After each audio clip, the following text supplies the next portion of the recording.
Praise the Lord. Praise the Lord. Praise the Lord. ಪಿತನಿಗೂ ಸುತನಿಗೂ ಮತ್ತು ಪವಿತ್ರ ಆತ್ಮರಿಗೂ ಮಹಿಮೆಯಾಗಲಿ. ಆದಿಯಲ್ಲಿದ್ದ ಹಾಗೆ ಈಗಲೂ ಯಾವಾಗಲೂ ಸದಾಕಾಲಕ್ಕೂ ಸ್ತೋತ್ರ ಉಂಟಾಗಲಿ.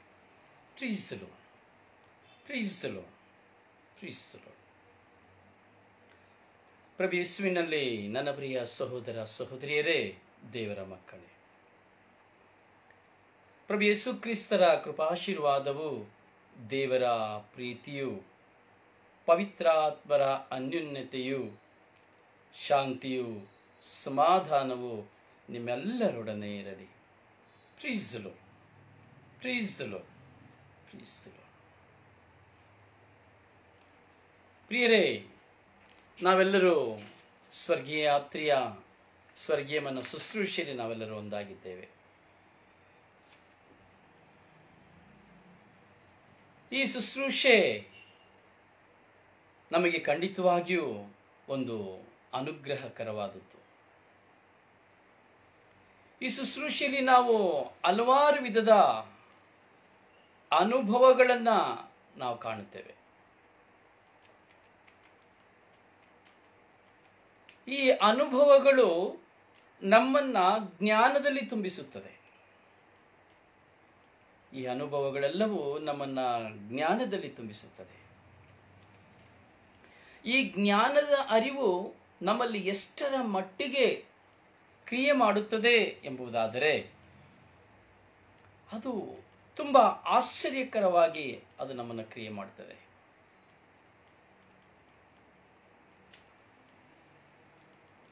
ಪ್ರಿಯರೇ, ನಮ್ಮ ದೇಹಕ್ಕೆ ಹೇಗೆ ಆಹಾರ ಮುಖ್ಯವೋ, ಅತಿ ಮುಖ್ಯವೋ, ಹಾಗೆ ಕೆಲವು ಸಂಗತಿಗಳು ಸಹ ನಮಗೆ ಅಷ್ಟೇ ಮುಖ್ಯವಾಗಿರಬೇಕು.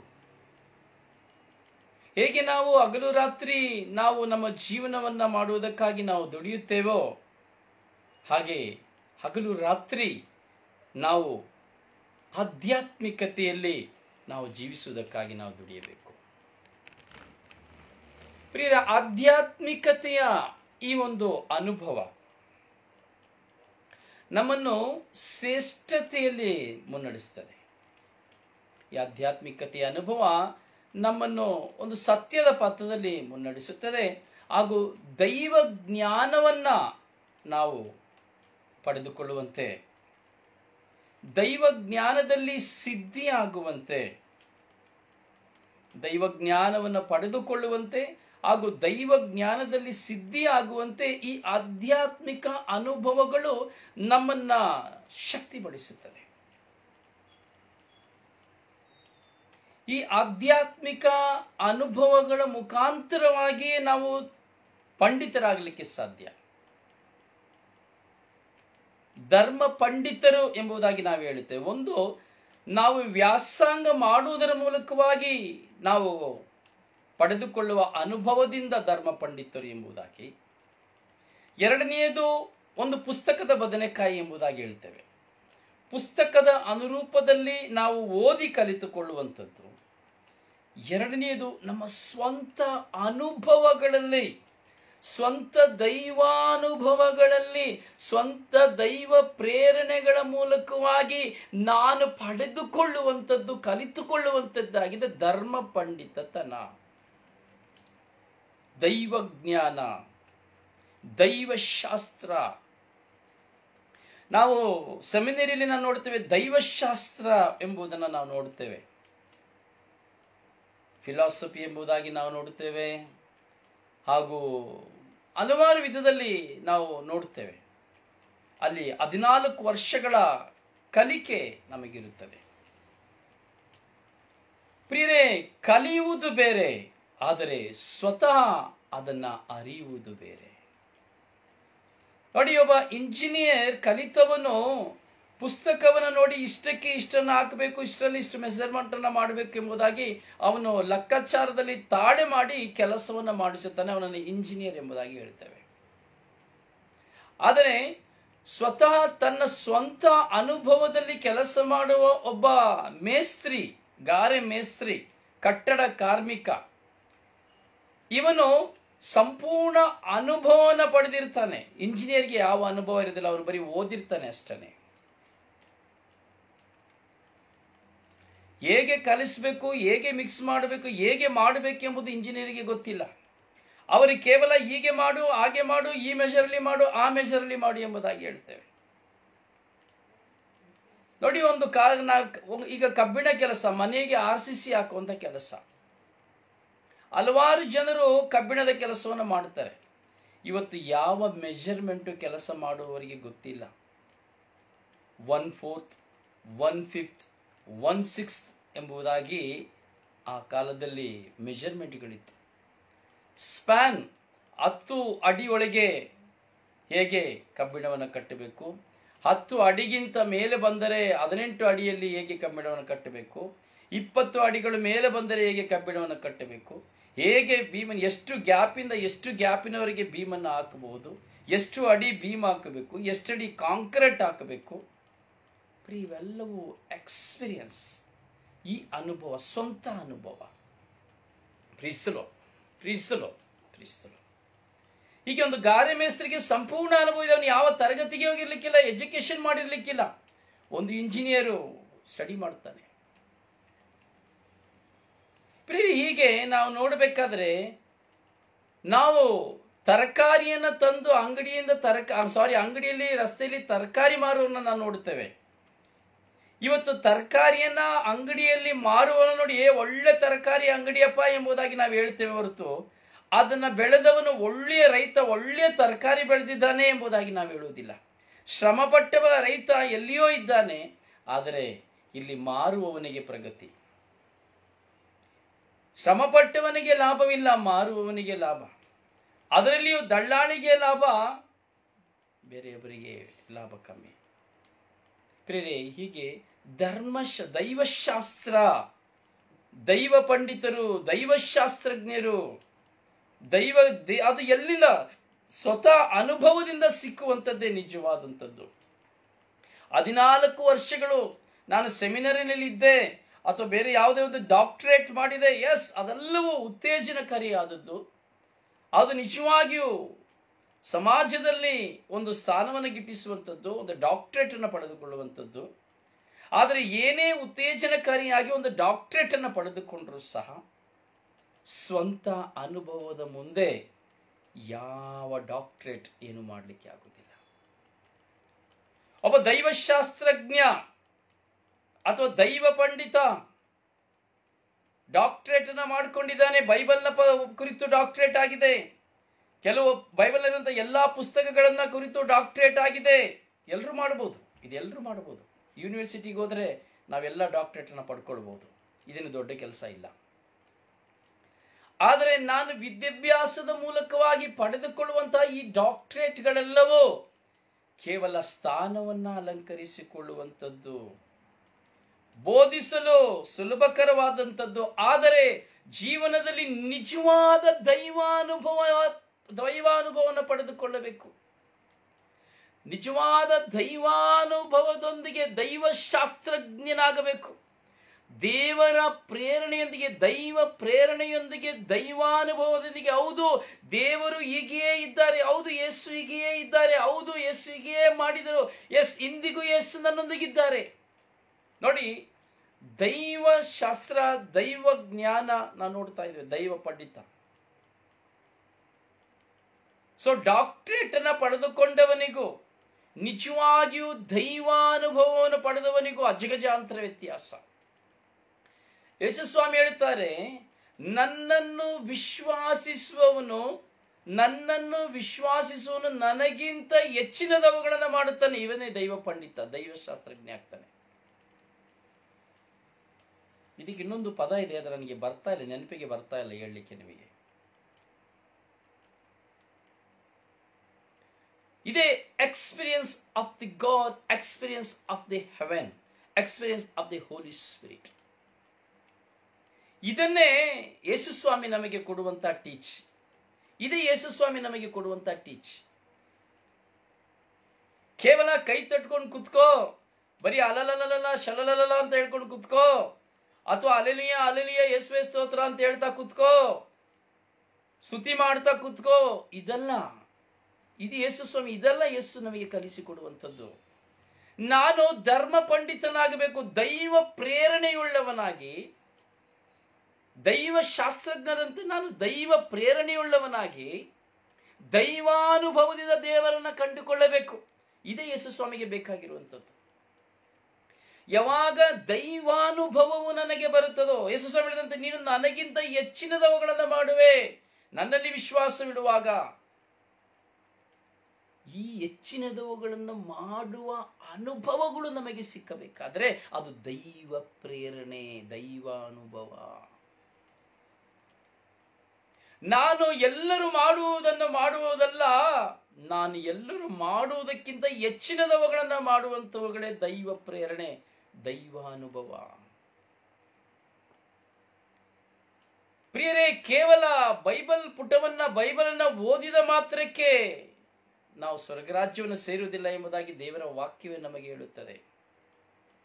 ಆಲಿಸುವವನು ಆಲಿಸಿದಂತೆ ನಡೆಯಬೇಕು, ಪಾಲಿಸಬೇಕೆಂಬುದಾಗಿ ದೇವರ ವಾಕ್ಯ ಹೇಳುತ್ತದೆ. ಪ್ರಿಯರೇ, ಈ ದಿನದಲ್ಲಿ ಪವಿತ್ರಾತ್ಮರು ನಮಗೆ ಕಲಿಸಿಕೊಡ್ತಾ ಇದ್ದಾರೆ ದೈವಾನುಭವ ಅಂದರೆ ಏನು? God's experience.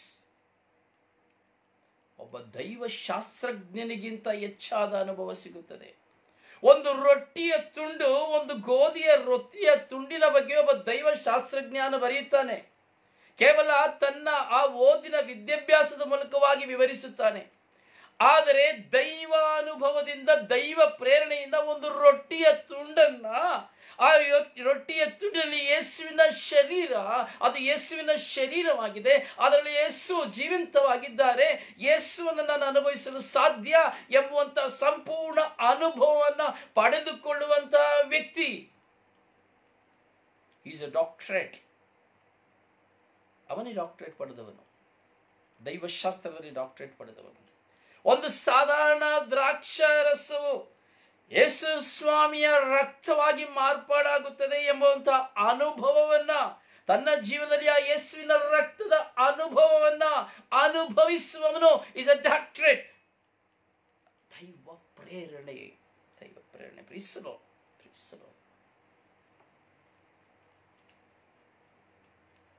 ಧರ್ಮ ಪಂಡಿತ, ದೈವಶಾಸ್ತ್ರಜ್ಞ. ಹೌದು, ಇಲ್ಲಿ ನಾನು ಎಣಿಸಬೇಕು, ಈ ಧ್ಯಾನದಲ್ಲಿ ನಾನು ಪಾಲ್ಗೊಳ್ತಾ ಇದ್ದೇನೆ. ಸೊ ನಾನು ಯಾವುದರಲ್ಲಿ ಡಾಕ್ಟರೇಟ್ ಪಡ್ಕೊಂಡಿದ್ದೇನೆ? ಯೇಸುವಿನ ಶರೀರ, ಒಂದು ರೊಟ್ಟಿ ಯೇಸುವಿನ ಶರೀರ, ನಿಜವಾಗಿಯೂ ಯೇಸುವಿನ ಶರೀರ ಎಂಬಂತ ಡಾಕ್ಟರೇಟ್, ಒಂದು ದೈವಾನುಭವ ನನ್ನೊಳಗಿದ್ದರೆ ನೀನೊಂದು ಡಾಕ್ಟರೇಟ್ ಪಡ್ಕೊಂಡಿದ್ದೀಯಾ, ನೀನೊಬ್ಬ ದೈವಶಾಸ್ತ್ರಜ್ಞನಾಗಿದ್ದೀಯಾ. ಯೇಸುವಿನ ರಕ್ತ, ಹೌದು, ಒಂದು ದ್ರಾಕ್ಷಾರಸ, ಒಂದು ನೀರು, ನಿನ್ನ ಒಂದು ಯೇಸುವಿನ ರಕ್ತವಾಗಿ ಅನುಭವದೊಂದಿಗೆ ಯೇಸುವಿನ ರಕ್ತವಾಗಿ ನೀನು ಅನುಭವಿಸುತ್ತಾ ಇದ್ದೀಯಾ. ಅದು ನಿಜವಾಗಿ ಯೇಸುವಿನ ರಕ್ತವಾಗಿ ಮಾರ್ಪಾಡಾಗುತ್ತದೆ, ಮಾರ್ಪಾಡಾಗಿದೆ ಎಂಬುದು ನನ್ನ ಜೀವನದಲ್ಲಿ ದೃಢವಾದ ವಿಶ್ವಾಸವನ್ನ ನಾನು ಪಡೆದುಕೊಂಡಿದ್ದೇನೆ ಎಂಬುದಾದರೆ ಯು ಆರ್ ಎ ಡಾಕ್ಟರೇಟ್, ನೀನೊಬ್ಬ ಶಾಸ್ತ್ರಜ್ಞ. Amen, amen, amen. ಇದುವೇ ವಿಶ್ವಾಸ.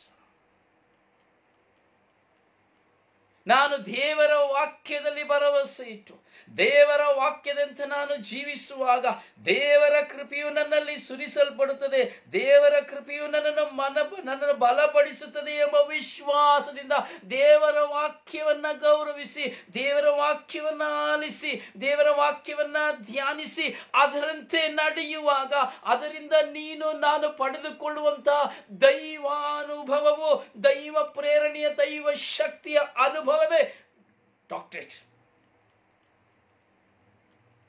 ಇದೇ ಡಾಕ್ಟರೇಟ್. ಇಂತಹ ಅನುಭವ ಪಡೆದುಕೊಂಡಿದ್ದರೆ ನೀನೊಂದು ಡಾಕ್ಟರೇಟ್ ದೇವರ ಮುಂದೆ, ಸ್ವರ್ಗರಾಜ್ಯದ ಮುಂದೆ. Amen, amen. Say everybody amen. ಪ್ರಿಯರೇ, ಲೋಕವು ಕೊಡುವ ಡಾಕ್ಟರೇಟ್ಗೂ, ಪುಸ್ತಕ ಕೊಡುವ ಡಾಕ್ಟರೇಟ್ಗೂ, ಸ್ವಂತವಾಗಿ ಅನುಭವಿಸುವ ಡಾಕ್ಟರೇಟ್ಗೂ ತುಂಬ ವ್ಯತ್ಯಾಸ ಇದೆ, ತುಂಬ ವ್ಯತ್ಯಾಸ ಇದೆ. ಇದುವೇ ಯೇಸು ಸ್ವಾಮಿ ನಮಗೆ ಗೋಚರಪಡಿಸ್ತಾ ಇರುವಂಥದ್ದು, ಇದುವೇ ನಮಗೆ ಬೇಕಾಗಿರುವಂಥದ್ದು. ಕೇವಲ ಬೈಬಲ್ ಪುಟವನ್ನು ತೆಗೆದು ಓದ್ತಾ ಇದ್ದಾನೆ, ಕೈ ಚಪ್ಪಾಳೆ ತಟ್ತಾ ಇದ್ದಾನೆ, ಸ್ತುತಿ ಮಾಡ್ತಾ ಇದ್ದಾನೆ, ಆರಾಧನೆ, yes it is also good, ಇದು ಒಳಿತು. ಆದರೆ ಇದಕ್ಕಾಗಿ ಮಾತ್ರವಲ್ಲ ನಾನು ಈ ಲೋಕದಲ್ಲಿ ಬಂದಿರುವಂಥದ್ದು. ಯೇಸು ಕ್ರಿಸ್ತರು ಯಾರು, ಯೇಸುವಿನ ಶರೀರ, ಯೇಸುವಿನ ರಕ್ತ, ದೇವರ ವಾಕ್ಯ ಎಷ್ಟರ ಮಟ್ಟಿಗೆ ಉನ್ನತವಾದದ್ದು.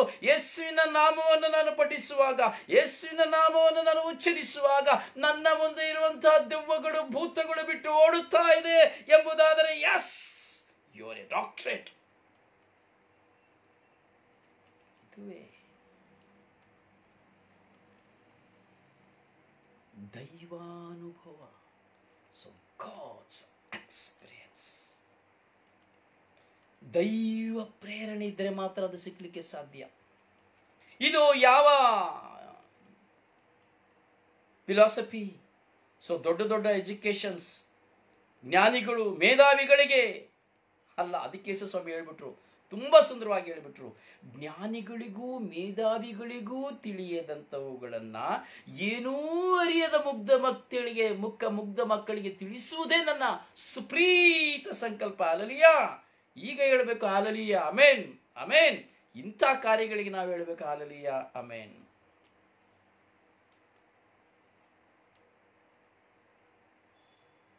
ಪ್ರಿಯರೇ, ನಾವು ದೈವಾನುಭವದಲ್ಲಿ ಹೋಗಬೇಕು, ದೈವಾನುಭವದಲ್ಲಿ ಹೋಗಬೇಕು. ಒಬ್ಬನು ನನ್ನ ಮುಂದೆ ಸೌಖ್ಯವಾಗುತ್ತಾನೆ, ಎಸ್ ನೌ, ಟಿಲ್ ನೌ, ಈಗ ಯೇಸುವಿನ ನಾಮದಲ್ಲಿ ಇವನು ಸೌಖ್ಯ ಹೊಂದುತ್ತಾನೆ ಎಂಬ ಆಳವಾದ ವಿಶ್ವಾಸ ನಿನ್ನಲ್ಲಿ ಬರುವಾಗ, ನನ್ನಲ್ಲಿ ಬರುವಾಗ, ಅದರಂತೆ ಅದು ನಡೆಯುವಾಗ, yes you are got doctorate. ಇದು ಬೇಕಾಗಿರುವಂಥದ್ದು. ಸುಮ್ಮನೆ ಹೋಗಿ ಒಂದು ಯಾವುದೋ ಧ್ಯಾನ ಮಂದಿರದಲ್ಲಿ ಕೂತ್ಕೊಂಡ್ಬಿಟ್ಟು ಬರೀ ಅದು ಕೊಡು, ಇದು ಕೊಡು, ಅದು ಕೊಡು, ಇದು ಕೊಡು, ಅದು ಕೊಡು, ಇದು ಕೊಡು, ಅದು ಬೇಕು, ಇದು ಬೇಕು, ಮಕ್ಕಳು ಬೇಕು, ಮನೆ ಬೇಕು, ಕೆಲಸ ಬೇಕು, ಇದೆಲ್ಲ ಬೇಕು.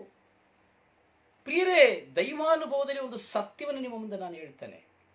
ಯಾರಿಗೆ, ಎಷ್ಟು ಜನರಿಗೆ ಇದು ಅರ್ಥ ಆಗ್ತದೆ ನನಗೆ ಗೊತ್ತಿಲ್ಲ. ದೈವಾನುಭವದಲ್ಲಿ ನಾನು ಇದೊಂದು ವಿಷಯವನ್ನು ಹೇಳ್ತೇನೆ. ಪ್ರಿಯರೇ, ದೇವರಲ್ಲಿ ಭರವಸೆ ಇಟ್ಟಿರುವ, ದೇವರಲ್ಲಿ ವಿಶ್ವಾಸವಿಟ್ಟಿರುವ, ದೇವರ ವಾಕ್ಯವನ್ನೇ ತನ್ನ ಸ್ವಂತವಾಗಿಸುವ ಯಾವಾತನೂ ಸಹ ದೇವರ ಮುಂದೆ ತನಗಾಗಿ ಯಾವುದನ್ನು ಯಾಚಿಸುವುದಿಲ್ಲ, ಯಾಚಿಸಲು ಸಾಧ್ಯವಿಲ್ಲ. ಸತ್ಯವನ್ನು ಹೇಳ್ತಾ ಇದ್ದೇನೆ, ನನ್ನ ಅನುಭವದಲ್ಲಿ ನಾನು ಹೇಳ್ತಾ ಇದ್ದೇನೆ. ನಾನು ನನ್ನನ್ನು ಹೆಚ್ಚಿಸಿಕೊಳ್ಳಿಕ್ಕಾಗಿ ಹೇಳ್ತಾ ಇದ್ದೇನೆ, ಹೊಗಳಿಸಿಕೊಳ್ಳುವುದಕ್ಕಾಗಿ ಹೇಳ್ತಾ ಇದ್ದೇನೆ ಅಂತ ಹೇಳಿದ್ರು, ನೋ ಪ್ರಾಬ್ಲಮ್. ಇದು ನನ್ನ ಪ್ರಭುವಿನ ಮಹಿಮೆಗಾಗಿ, ನನಗೆ ದೇವರು ಕೊಟ್ಟ ಅನುಭವಕ್ಕಾಗಿ ನಾನು ಹೇಳಿಕೊಳ್ತಾ ಇದ್ದೇನೆ. ಎಂದಿಗೂ ನಮಗಾಗಿ ಯಾವ ವಿಷಯಕ್ಕೂ ನಮಗೆ ಪ್ರಾರ್ಥಿಸಲಿಕ್ಕೆ ಆಗುವುದಿಲ್ಲ. ಯಾಕೆಂದರೆ ನನ್ನ ಜೀವನದಲ್ಲಿ ಏನು ಸಂಭವಿಸಬೇಕೆಂಬುದು ದೈವ ಚಿತ್ತಕ್ಕನುಸಾರವಾಗಿ ಲಿಖಿತವಾಗಿದೆಯೋ ಅವುಗಳು ಸಂಭವಿಸಲೇಬೇಕು. ನನ್ನ ಮರಣವಾಗಬಹುದು, ನನ್ನ ನೋವಾಗಬಹುದು, ನನ್ನ ಅವಮಾನವಾಗಬಹುದು, ಗಾಯವಾಗಬಹುದು, ಪ್ರತಿಯೊಂದು ಕಾರ್ಯಗಳು ಸಹ ನನ್ನ ಜೀವನದಲ್ಲಿ ಏನು ನಡೆಯಬೇಕೆಂಬುದು ದೈವ ಚಿತ್ತ ತೀರ್ಮಾನಿಸಿದೆಯೋ ಅದನ್ನು ಸಂಭವಿಸಲೇಬೇಕು. ಯೇಸುಸ್ವಾಮಿಯು ತನ್ನ ಮರಣದಿಂದ, ಶಿಲುಬೆಯ ಪಾಡು ಮರಣದಿಂದ ತಪ್ಪಿಸಿಕೊಳ್ಳಿಕ್ಕೆ, ಎಸ್ಕೇಪ್ ಆಗಲಿಕ್ಕೆ ಪ್ರಯತ್ನ ಪಟ್ಟರು. ಗೆತ್ಸೆಮನೆ ತೋಪಿನಲ್ಲಿ ಕುಳಿತುಕೊಂಡು ರಾತ್ರಿ ಎಲ್ಲ ಗೋಳಾಡಿದ್ರು. ದೇವರು ಒಂದೇ ನಿಮಿಷದಲ್ಲಿ ಅದನ್ನು ಬದಲಾವಣೆ ಮಾಡಬಹುದಾಗಿತ್ತು, ಬಟ್ ಮಾಡಲಿಲ್ಲ. ಆ ದೈವ ಪ್ರೇರಣೆಯನ್ನು ಯೇಸುವಲ್ಲಿ ತುಂಬಿಸಿದ್ರು, ಅವರನ್ನು ಶಕ್ತಿ ಪಡಿಸಿದ್ರು.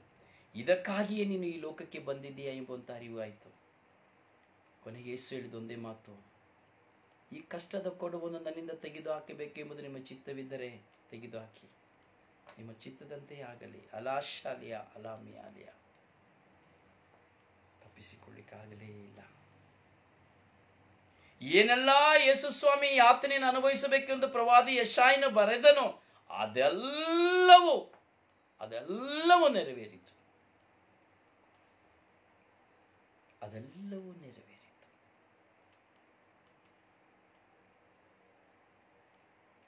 ನನ್ನ ಜೀವನದಲ್ಲಿ ನಾನು ಯಾವುದನ್ನು ಬದಲಾಯಿಸಲಿಕ್ಕೆ ಆಗುವುದಿಲ್ಲ. ಒಂದು ವ್ಯಕ್ತಿ, ವಿಶ್ವಾಸಿಯಾಗಿರುವ ವ್ಯಕ್ತಿ, ನಾನು ನೀವು ಯಾರೇ ಆಗಿರಬಹುದು, ಪರರಿಗಾಗಿ ಪ್ರಾರ್ಥಿಸಲು ಕರೆ ಹೊಂದಿದ್ದೇವೆ, ನಿಜ. ಅದು ಒಂದು ಪ್ರಾರ್ಥನಾ ಕರೆ, ದೈವ ಕರೆ, ಪ್ರಾರ್ಥಿಸುವಂಥದ್ದು.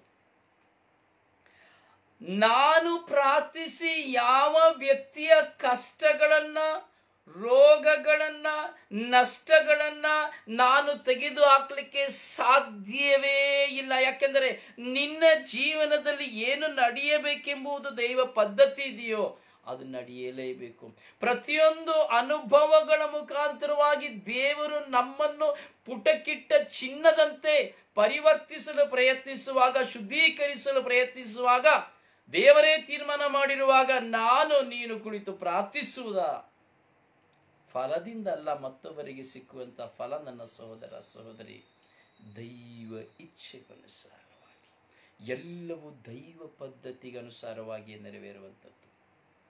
ಈ ಲೋಕದಲ್ಲಿ ಯಾವ ಮನುಷ್ಯನು ತನ್ನ ಶಕ್ತಿಯಿಂದ ಏನನ್ನೂ ಮಾಡಲು ಸಾಧ್ಯವಿಲ್ಲ, ಎಲ್ಲವೂ ದೈವ ಶಕ್ತಿಯಿಂದ. ಆದರೆ ಮನುಷ್ಯ ನಾನು ಮಾಡಿದೆ, ಆ ಬ್ರದರ್ ಮಾಡಿದ್ರು, ಆ ಫಾದರ್ ಮಾಡಿದ್ರು, ಆ ಸಿಸ್ಟರ್ ಮಾಡಿದ್ರು ಎಂಬುದಾಗಿ ಕುಣಿತವನ್ನು ಮಾತ್ರ ನಾವು ನೋಡ್ತಾ ಇದ್ದೇವೆ.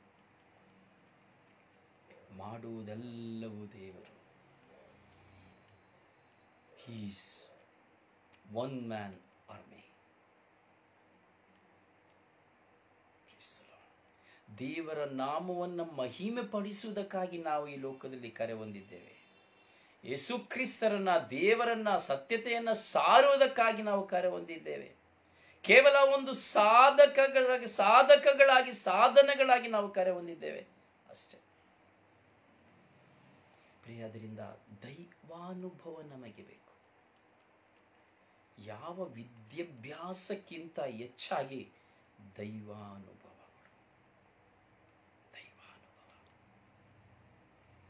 ದೈವ ಶಾಸ್ತ್ರಜ್ಞ ಎಂಬುದಾಗಿ ಹೇಳುತ್ತೇವೆ. ಒಂದು ವ್ಯಕ್ತಿ ತನ್ನ ಸ್ವಂತ ಜೀವನದಲ್ಲಿ, ನಾನು ನನ್ನ ಸ್ವಂತ ಜೀವನದಲ್ಲಿ ದೇವರು ಯಾರು, ನನ್ನನ್ನು ಕುರಿತಾದಂಥ ದೈವ ಪದ್ಧತಿ ಏನು, ಈ ಕಾರ್ಯಗಳು ಯಾಕೆ ನನ್ನ ಜೀವನದಲ್ಲಿ ನಡೆಯುತ್ತಾ ಇದೆ, ನಾನು ನೀತಿಯುಳ್ಳವಳಾಗಿ ನಾವು ಬಾಳುತ್ತಾ ಇದ್ದರು, ಪಾಪಕ್ಕೆ ನಾನು ಹೋಗದೇ ಇದ್ದರೂ ಸಹ ನನ್ನ ಜೀವನದಲ್ಲಿ ಇಂತಹ ಒಂದು ಕಾರ್ಯಗಳು, ನೋವುಗಳು, ಗಾಯಗಳು, ವೇದನೆಗಳು, ಅವಮಾನಗಳು, ಹಿಂಸೆ, ಬಾಧೆಗಳು ನನ್ನನ್ನು ಸುತ್ತಿಕೊಳ್ಳುತ್ತಾ ಇದೆ, ಯಾಕೆ ಎಂಬುದನ್ನ ನಾವು ಅರ್ಥೈಸಿಕೊಳ್ಳಲು ಸಾಧ್ಯ. ಇದುವೇ ದೈವಾನುಭವ. ದೇವರು ನನ್ನನ್ನು ಪ್ರತಿ ದಿನಗಳಲ್ಲಿಯೂ, ಪ್ರತಿ ಕ್ಷಣಗಳಲ್ಲಿಯೂ ನಮ್ಮನ್ನ ಪುಟಕ್ಕಿಟ್ಟ ಚಿನ್ನದಂತೆ ಮಾರ್ಪಡಿಸಲು ನಮ್ಮನ್ನು ಬೆಂಕಿಯಲ್ಲಿ ಹಾಕುತ್ತಲೇ ಇರುತ್ತಾರೆ.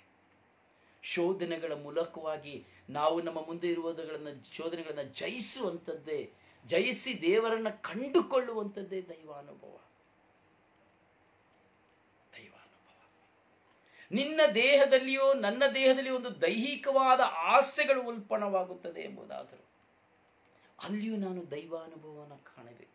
ಓ, ಈ ಆಸೆಗಳು, ಈ ಮೋಹಗಳು ನನ್ನನ್ನು ದೇವರಿಂದ ದೂರ ಮಾಡಲು ಬರುವಂತ ಹೋರಾಟವಾಗಿದೆ. ಅದರಿಂದ ಇವುಗಳಿಂದ ನಾನು ದೂರ ಆಗಬೇಕು, ಇವುಗಳಿಂದ ನಾನು ತಪ್ಪಿಸಲು ಯತ್ನಿಸಬೇಕು ಎಂಬುದಾಗಿ ದೇವರ ಸಹಾಯವನ್ನು ಯಾಚಿಸಿ ಕೆಟ್ಟವುಗಳನ್ನು ನನ್ನಿಂದ ನಾನು ತೆಗೆದು ಹಾಕಲು ತೀರ್ಮಾನಿಸಬೇಕು. ಇದು ದೈವಾನುಭವ.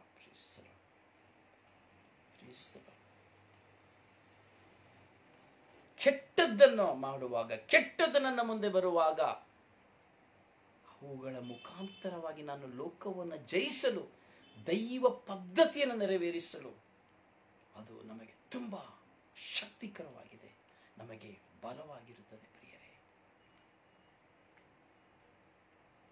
ನಾನು ಜಯಿಸಲು ಸಿದ್ಧನಾಗಬೇಕು ಲೋಕವನ್ನ. ನನ್ನ ಮುಂದೆ ಬರುವ ಶೋಧನೆಗಳನ್ನು ನಾನು ಜಯಿಸಲು ಸಿದ್ಧನಾಗಬೇಕು. ನನ್ನ ಮುಂದೆ ಬರುವಂತಹ ವೇದನೆಗಳನ್ನ, ಯಾತನೆಗಳನ್ನ ಜಯಿಸಲು ನಾನು ಸಿದ್ಧನಾಗಬೇಕು. ಯಾವಾಗ ನಾನು ದೈವಾನುಭವಗಳನ್ನ ಪಡೆದುಕೊಳ್ಳುವಾಗ ಮಾತ್ರವೇ ನನಗೆ ಸಾಧ್ಯ ಜಯಿಸಲು. ಇಲ್ಲದಿದ್ದರೆ ನಾನು ಸತ್ತು ಹೋಗ್ತೇನೆ. ಇಲ್ಲಾಂದ್ರೆ ನಾವು ಸತ್ತು ಹೋಗ್ತೇವೆ, ಸುಸೈಡ್ ಮಾಡಿ ಸತ್ತು ಹೋಗ್ತೇವೆ, ಕುಡಿದು ಸತ್ತು ಹೋಗ್ತೇವೆ, ನೇಣು ಹಾಕಿ ಸತ್ತು ಹೋಗ್ತೇವೆ, ಸಮಥಿಂಗ್ ಎಲ್ಲ ಕುಡುಕರಾಗಿ ಹೋಗ್ಬಿಡ್ತೇವೆ, ಯಾವ್ದು ದುಶ್ಚಟಗಳಿಗೆ ಬಲಿಯಾಗಿ ಹೋಗ್ತೇವೆ, ದೊಡ್ಡ ವ್ಯಭಿಚಾರಿಗಳಾಗಿ ಹೋಗ್ತೇವೆ, ಆತ್ಮಹತ್ಯೆ ಮಾಡಿ ಹೋಗ್ಬಿಡ್ತೇವೆ. ಎಷ್ಟೋ ಜನ ಇದೇ ಸಂಭವಿಸ್ತಾ ಇರುವಂಥದ್ದು. ಮೌಲ್ಯಾಭರಿತವಾದಂತಹ ಈ ದೇಹವನ್ನು ನಾವೇ ನಾಶ ಮಾಡಿಬಿಡ್ತಾ ಇದ್ದೇವೆ. ದೇವರು ಕೊಟ್ಟಂತಹ ಈ ದೇವರು ಆಯೋಜಿಸಿದಂತಹ ಜೀವನವನ್ನು ನಾವೇ ನಾಶ ಮಾಡಿಬಿಡ್ತಾ ಇದ್ದೇವೆ. ಇದರ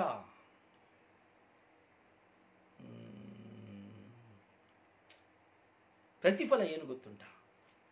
ಒಬ್ಬ ಆತ್ಮಹತ್ಯೆ ಮಾಡಿದಂಥ ಯಾವ ವ್ಯಕ್ತಿಯು, ಒಂದು ಪ್ರೀಸ್ಟ್, ಒಂದು ಶುಶ್ರೂಷಕ, ಸಮಥಿಂಗ್ ಯಾರೇ ಆಗಿರಬಹುದು, ದೇವರು ಪ್ರತಿಯೊಬ್ಬ ಮನುಷ್ಯನಿಗೆ ಒಂದು ಆಯಸ್ಸನ್ನು ನಿರ್ಧರಿಸಿದ್ದಾರೆ, ನಿಗದಿ ಮಾಡಿದ್ದಾರೆ.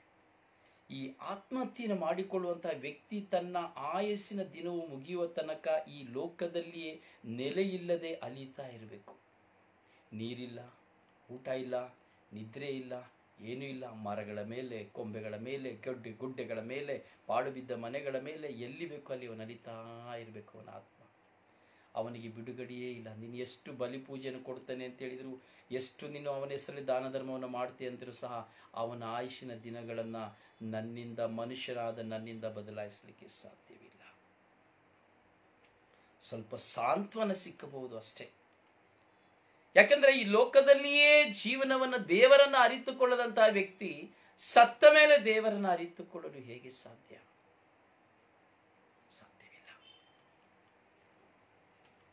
ಕೆಲವು ಸಂಗತಿಗಳನ್ನು ನಾವು ಅರಿಯಬೇಕು. ಈ ಸತ್ಯ ಸಂಗತಿಯನ್ನ ಒಂದು ಆತ್ಮಹತ್ಯೆ ಮಾಡುವ ವ್ಯಕ್ತಿಗೆ ಅರಿವಾಗಿ ಬಿಟ್ರೆ ಅವನು ಯಾವುದೇ ಕಾರಣಕ್ಕೂ ಅವನು ಆತ್ಮಹತ್ಯೆ ಮಾಡಿಕೊಳ್ಳೋದಿಲ್ಲ. ನಮ್ಮ ಮುಂದೆ ಬರುವ ನೋವುಗಳು ಸಹಿಸಲಾಗದೇ ಇರುತ್ತದೆ, ಆದರೆ ಅದನ್ನು ಸಹಿಸಬೇಕು ಎಂದರೆ ನಾನು ದೇವರ ಸನ್ನಿಧಿಯಲ್ಲಿ ಇರಬೇಕು. We are all gathering in front of god. ನಾವು ದೇವರ ಸಾನ್ನಿಧ್ಯವನ್ನು ಸೇರಬೇಕು. ಅದಕ್ಕೆ ಹೇಳುದು ಪ್ರಾರ್ಥಿಸಬೇಕು. ಯೇಸು ಸ್ವಾಮಿ ತುಂಬಾ ಸುಂದರವಾಗಿ ಹೇಳಿಕೊಡ್ತಾರೆ, ಶೋಧನೆಗೆ ಒಳಗಾಗದಂತೆ ಕೇಡಿನಿಂದ ನಮ್ಮನ್ನು ರಕ್ಷಿಸಿರಿ. ಶೋಧನೆಗೆ ಒಳಗಾಗದಂತೆ, ಕೇಡಿಗೆ ಒಳಗಾಗದಂತೆ ನಮ್ಮನ್ನು ರಕ್ಷಿಸಿರಿ ಎಂದು ಪ್ರಾರ್ಥಿಸಿ ಎಂದು ಯೇಸು ಸ್ವಾಮಿ ಹೇಳಿಕೊಡ್ತಾರೆ. ಹೌದು ನನ್ನ ಸಹೋದರನೇ, ಸಹೋದರಿಯೇ, ಶೋಧನೆಗಳು ನಮಗೆ ತಪ್ಪಿದ್ದಲ್ಲ, ಆದರೆ ಆ ಶೋಧನೆಗಳನ್ನು ಜಯಿಸುವ ಶಕ್ತಿಯನ್ನು ನಾವು ಪಡೆದುಕೊಳ್ಳಬೇಕು. ಯಾವಾಗ? ನಾನು ದೇವರ ಮುಂದೆ ಹೋಗುವಾಗ. ಇದೇ ಪ್ರೇಷಿತರೆಲ್ಲರೂ ಪಡೆದಂತಹ ದೈವಾನುಭವ. ಎಲ್ಲರೂ ಓಡೋಗ್ಬಿಡ್ಬೋದಾಯ್ತು, ಎಲ್ಲರೂ ಕುಡುಕರಾಗ್ಬಿಡ್ಬೋದಾಯ್ತು, ಎಲ್ಲರೂ ಹುಚ್ಚರಾಗ್ಬಿಡ್ಬೋದಾಯ್ತು, ಎಲ್ಲರೂ ಆತ್ಮಹತ್ಯೆ ಮಾಡ್ಕೋಬೋದಾಗಿತ್ತು. ಯಾರು ಓಡಿ ಹೋಗಲಿಲ್ಲ, ಯಾರು ಹುಚ್ಚರಾಗಲಿಲ್ಲ. ಯೇಸು ಕ್ರಿಸ್ತರಿಗಾಗಿ ತಮ್ಮ ಜೀವನದಲ್ಲಿ ಬರುವಂತಹ ಯಾತನೆ, ನೋವು, ವೇದನೆ, ಗಾಯ ಎಲ್ಲವನ್ನ ಅನುಭವಿಸಿದ್ರು. ಅವುಗಳನ್ನ ನೀರಾಗಿ ಕುಡಿದರು. ಯೇಸು ಕ್ರಿಸ್ತರಿಗಾಗಿ ನಾನು ಜೀವಿಸಬೇಕೆಂಬುದಾಗಿ ದೈವಾನುಭವವನ್ನು ಪಡೆದುಕೊಂಡು, ದೈವ ಪ್ರೇರಣೆಯಿಂದ ದೇವರು ಯೇಸು ಕ್ರಿಸ್ತರನ್ನ ನಮ್ಮ ರಕ್ಷಕರನ್ನಾಗಿ ಕೊಟ್ಟಿದರು ಎಂಬುದನ್ನ ಸಂಪೂರ್ಣ ಅನುಭವದೊಂದಿಗೆ ಅವರು ತಮ್ಮ ಜೀವನವನ್ನು ನಾಶ ಮಾಡಿಕೊಳ್ಳದೆ ಪ್ರತಿಯೊಬ್ಬರು ರಕ್ತಸಾಕ್ಷಿಗಳಾಗಿ ಮಾಡಿದರು. ಯಾರು ಹೇಳಿಲ್ಲ, ಬನ್ನಿ ನನ್ನನ್ನು ಕೊಲ್ಲಿರಿ, ನಾನು ಕೊಂದರೂ ಪರವಾಗಿಲ್ಲ, ನಾನು ಯೇಸುವಿಗಾಗಿ ಜೀವಿಸ್ತೇನೆ ಎಂಬುದಾಗಿ ಯಾರು ಹೇಳಲಿಲ್ಲ. ಇದೆಲ್ಲ ಬೋಗಸ್ ಮಾತು. ನಿನ್ನನ್ನ ಕೊಲ್ಲಲು ಬರುತ್ತಾನೆ ಎಂಬುದಾಗಿ ನೀನು ಓಡಿ ಹೋಗ್ಬೇಕು. ಆ ಸ್ಥಳವನ್ನು ಬಿಟ್ಟು ಓಡಿ ಹೋಗ್ಬೇಕು, ಆ ಊರನ್ನು ಬಿಟ್ಟು ಓಡಿ ಹೋಗ್ಬೇಕು, ಆ ದೇಶವನ್ನು ಬಿಟ್ಟು ಓಡಿ ಹೋಗ್ಬೇಕು. ಯೇಸು ಕ್ರಿಸ್ತರ ನಿಮಿತ್ತವಾಗಿ ನಿನ್ನನ್ನು ಕೊಲ್ಲಬೇಕೆಂದು ಭಾವನಿಸುತ್ತಾರೆ, ನೀನು ಓಡಿ ಹೋಗ್ಬೇಕು. ಇನ್ನೊಂದು ಊರಿಗೆ ಹೋಗಿ ಸಾರು. ಅದಕ್ಕೆ ಹೆಸರು ಹೇಳ್ತಾರೆ, ನಾನು ಬರುವಷ್ಟರಲ್ಲಿ ನೀವು ಎಷ್ಟೋ ಪ್ರದೇಶಗಳನ್ನು ನೀವು ಸಂಧಿಸಲಿಕ್ಕೆ ಸಾಧ್ಯವಾಗುವುದಿಲ್ಲ. ತುಂಬಾ ಚೆನ್ನಾಗಿ ಹೇಳ್ತದೆ ವಾಕ್ಯ. ನೋಡಿ, ಇವತ್ತೆಲ್ಲ ನೋಡಿ, ಯಾರಾದ್ರೂ ಒಂದು ಏಟು ಹೊಡೆದು ಸ್ವಲ್ಪ ರಕ್ತ ಬಂದ್ಬಿಟ್ರೆ ಹೇಳ್ತಾರೆ, ಲೈವ್ ಇಟ್ಕೊಂಡು ಮೊಬೈಲ್ನ ಇಟ್ಕೊಂಡು ಹೇಳ್ತಾರೆ, ನನ್ನ ಹೊಡೆದು ಬಿಟ್ರು, ಯೇಸುವಿಗಾಗಿ ನಾನು ಅನುಭವಿಸ್ತೇನೆ, ಇನ್ನು ನನ್ನ ಯೇಸುವಿಗಾಗಿ ನಾನು ಅನುಭವಿಸ್ತೇನೆ. ಇದೆಲ್ಲ ಬೇಡ ಡೈಲಾಗ್. ಯಾವ ಪ್ರೇಷಿತರು ಹೇಳಿಲ್ಲ. ಹೇಳಿದ್ರ? ಎಣ್ಣೆಯಲ್ಲಿ ಹಾಕಿ ಫ್ರೈ ಮಾಡಬೇಕಾದ್ರೂ ಹೇಳಿಲ್ಲ. ತಿರುಗಿಸಿ ಹಾಕಿ ನನ್ನ ಅಂತ ಹೇಳಿದ್ರು. ಒಂದು ಕಡೆ ನಾನು ಫ್ರೈ ಆಗಿದ್ದೀನಿ, ಇನ್ನೊಂದು ಕಡೆ ತಿರುಗಿಸಿ ಹಾಕಿ ಮಗುಚಿ ಹಾಕಿದ್ರು. ನಾನು ಯೇಸುವಿಗಾಗಿ ನನ್ನ ದೇಹ ಸುಡ್ತಾ ಇದೆ, ಸುಡ್ಲಿ, ಇನ್ ಸ್ವಲ್ಪ ಬೆಂಕಿ ಹಾಕಿ ನಾನು ಯೇಸುವಿಗಾಗಿ ಸಾಯ್ತೀನಿ ಅಂತ ಯಾವ ಪ್ರೇಷಿತರು ಹೇಳಲಿಲ್ಲ.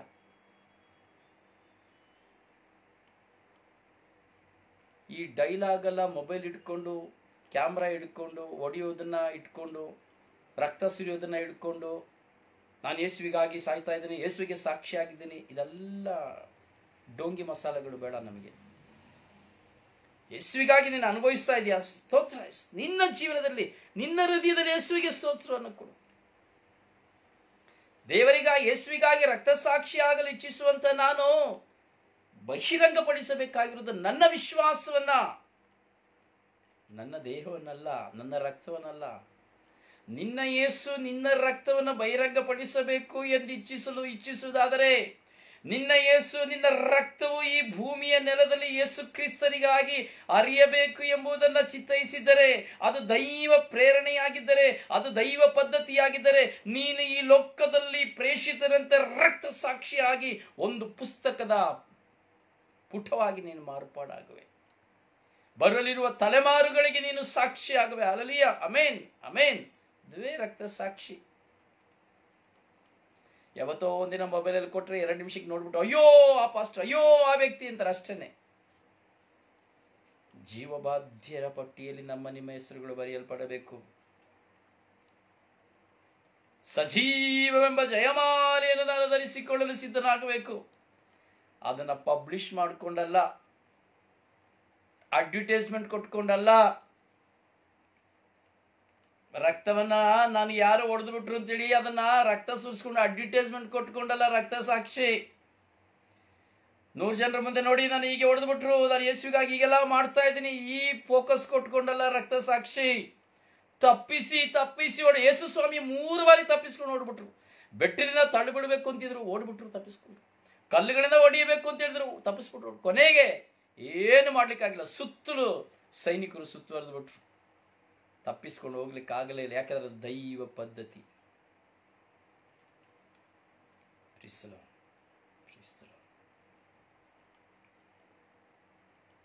ಅದಕ್ಕಾಗಿಯೇ ಸಂತ ಪೇತ್ರರು ಪೀಠಿಕೆಯಲ್ಲಿ ಹೇಳ್ತಾರೆ 2ನೇ ಪುಸ್ತಕದಲ್ಲಿ, ಯೇಸು ಕ್ರಿಸ್ತರನ್ನ ನೋಡಿ, ಯೇಸು ಹೇಳಿದಂಥ ಮಾತುಗಳನ್ನ ಕೇಳಿ, ಯೇಸುವಿನ ಮರಣವನ್ನ ನೋಡಿ, ಯೇಸುವಿನ ಪುನರುತ್ಥಾನವನ್ನು ನೋಡಿದಂತಹ ಅವರ ಮಾತುಗಳಲ್ಲಿ ಮಾತ್ರ ವಿಶ್ವಾಸವಿಡಿ, ಬೇರೆ ಯಾವ ಹುಸಿ ಬೋಧನೆಗೂ ನೀವು ವಿಶ್ವಾಸವಿಡಬೇಡಿ.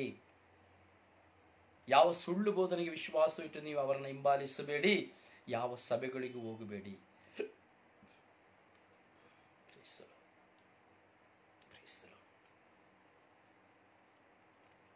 ಪ್ರಿಯರೇ, ದೈವಾನುಭವ ಇದೆಯಲ್ಲ, ಒಂದು ಪ್ರೀಸ್ಟ್ ನಮ್ಮ ಮುಂದೆ ಏನು ಮಾಡಲಿಕ್ಕಿಲ್ಲ. ಪೋಪ್ ಫ್ರಾನ್ಸಿಸ್ ಆಗಿದ್ರು ಸರಿನೇ, ದೈವಾನುಭವ ಇರುವಂತಹ ವ್ಯಕ್ತಿಯ ಮುಂದೆ ಯಾವ ಪಂಡಿತನೂ ಸಹ ಏನು ಮಾಡಲಿಕ್ಕೆ ಆಗುತ್ತಿಲ್ಲ. ನನ್ನನ್ನು ನಾನು ಕುರಿತು ಹೇಳ್ಕೊಳ್ಳೋದಾದ್ರೆ ನಾನು ಹೆಚ್ಚಿಸ್ಕೊಳ್ತೀನಿ ಅಂತ ತಿಳ್ಕೊಂಡ್ರೂ ಪರವಾಗಿಲ್ಲ. ನನ್ನ ಪ್ರಭು ಯೇಸುವಿನ ಶರೀರ ಮತ್ತು ರಕ್ತವನ್ನು ಕುರಿತಾದ ನನ್ನ ದೈವಾನುಭವದ ಮುಂದೆ ಯಾವ ಧರ್ಮ ಪಂಡಿತನಿದ್ದರೂ ಸಹ, ಯಾವ ದೊಡ್ಡ ಪಂಡಿತರಿದ್ದರೂ ಸಹ, ಎಂಥ ಜ್ಞಾನಿ ಎಂದು ಹೇಳಿದರೂ ಸಹ, ನನ್ನ ಅನುಭವದ ಮುಂದೆ ಅದು ಏನೂ ಇಲ್ಲ. ಅದು ನನ್ನ ಅನುಭವ. This is only my personal experience. ಯೇಸು ಎಂಬ 2 ಪದಕ್ಕೆ ಎಷ್ಟು ಶಕ್ತಿ ಇದೆ ಎಂಬುವಂತ ನನ್ನ ಸ್ವಂತ ಅನುಭವದ ನಿಮಿತ್ತದ ಮುಂದೆ, ನನ್ನ ಸ್ವಂತ ಅನುಭವದ ಮುಂದೆ ಯಾವ ವ್ಯಕ್ತಿಯೇ ಯೇಸು ಯೇಸು 1 ಕೋಟಿ ಸಾರಿ ಹೇಳಿದರೂ ಸಹ, ನನ್ನ ಬಾಯಿಂದ ನಾನು ಉಚ್ಚರಿಸಿ ವಿಶ್ವಾಸಿಸುವ ಕೇವಲ ಯೇಸು ಎಂಬ 2-3 ಪದ ಎಷ್ಟು ಶಕ್ತಿಯುತವಾದದ್ದು ಎಂಬ ದೈವಾನುಭವ ನನಗೆ ಮಾತ್ರ ಗೊತ್ತು.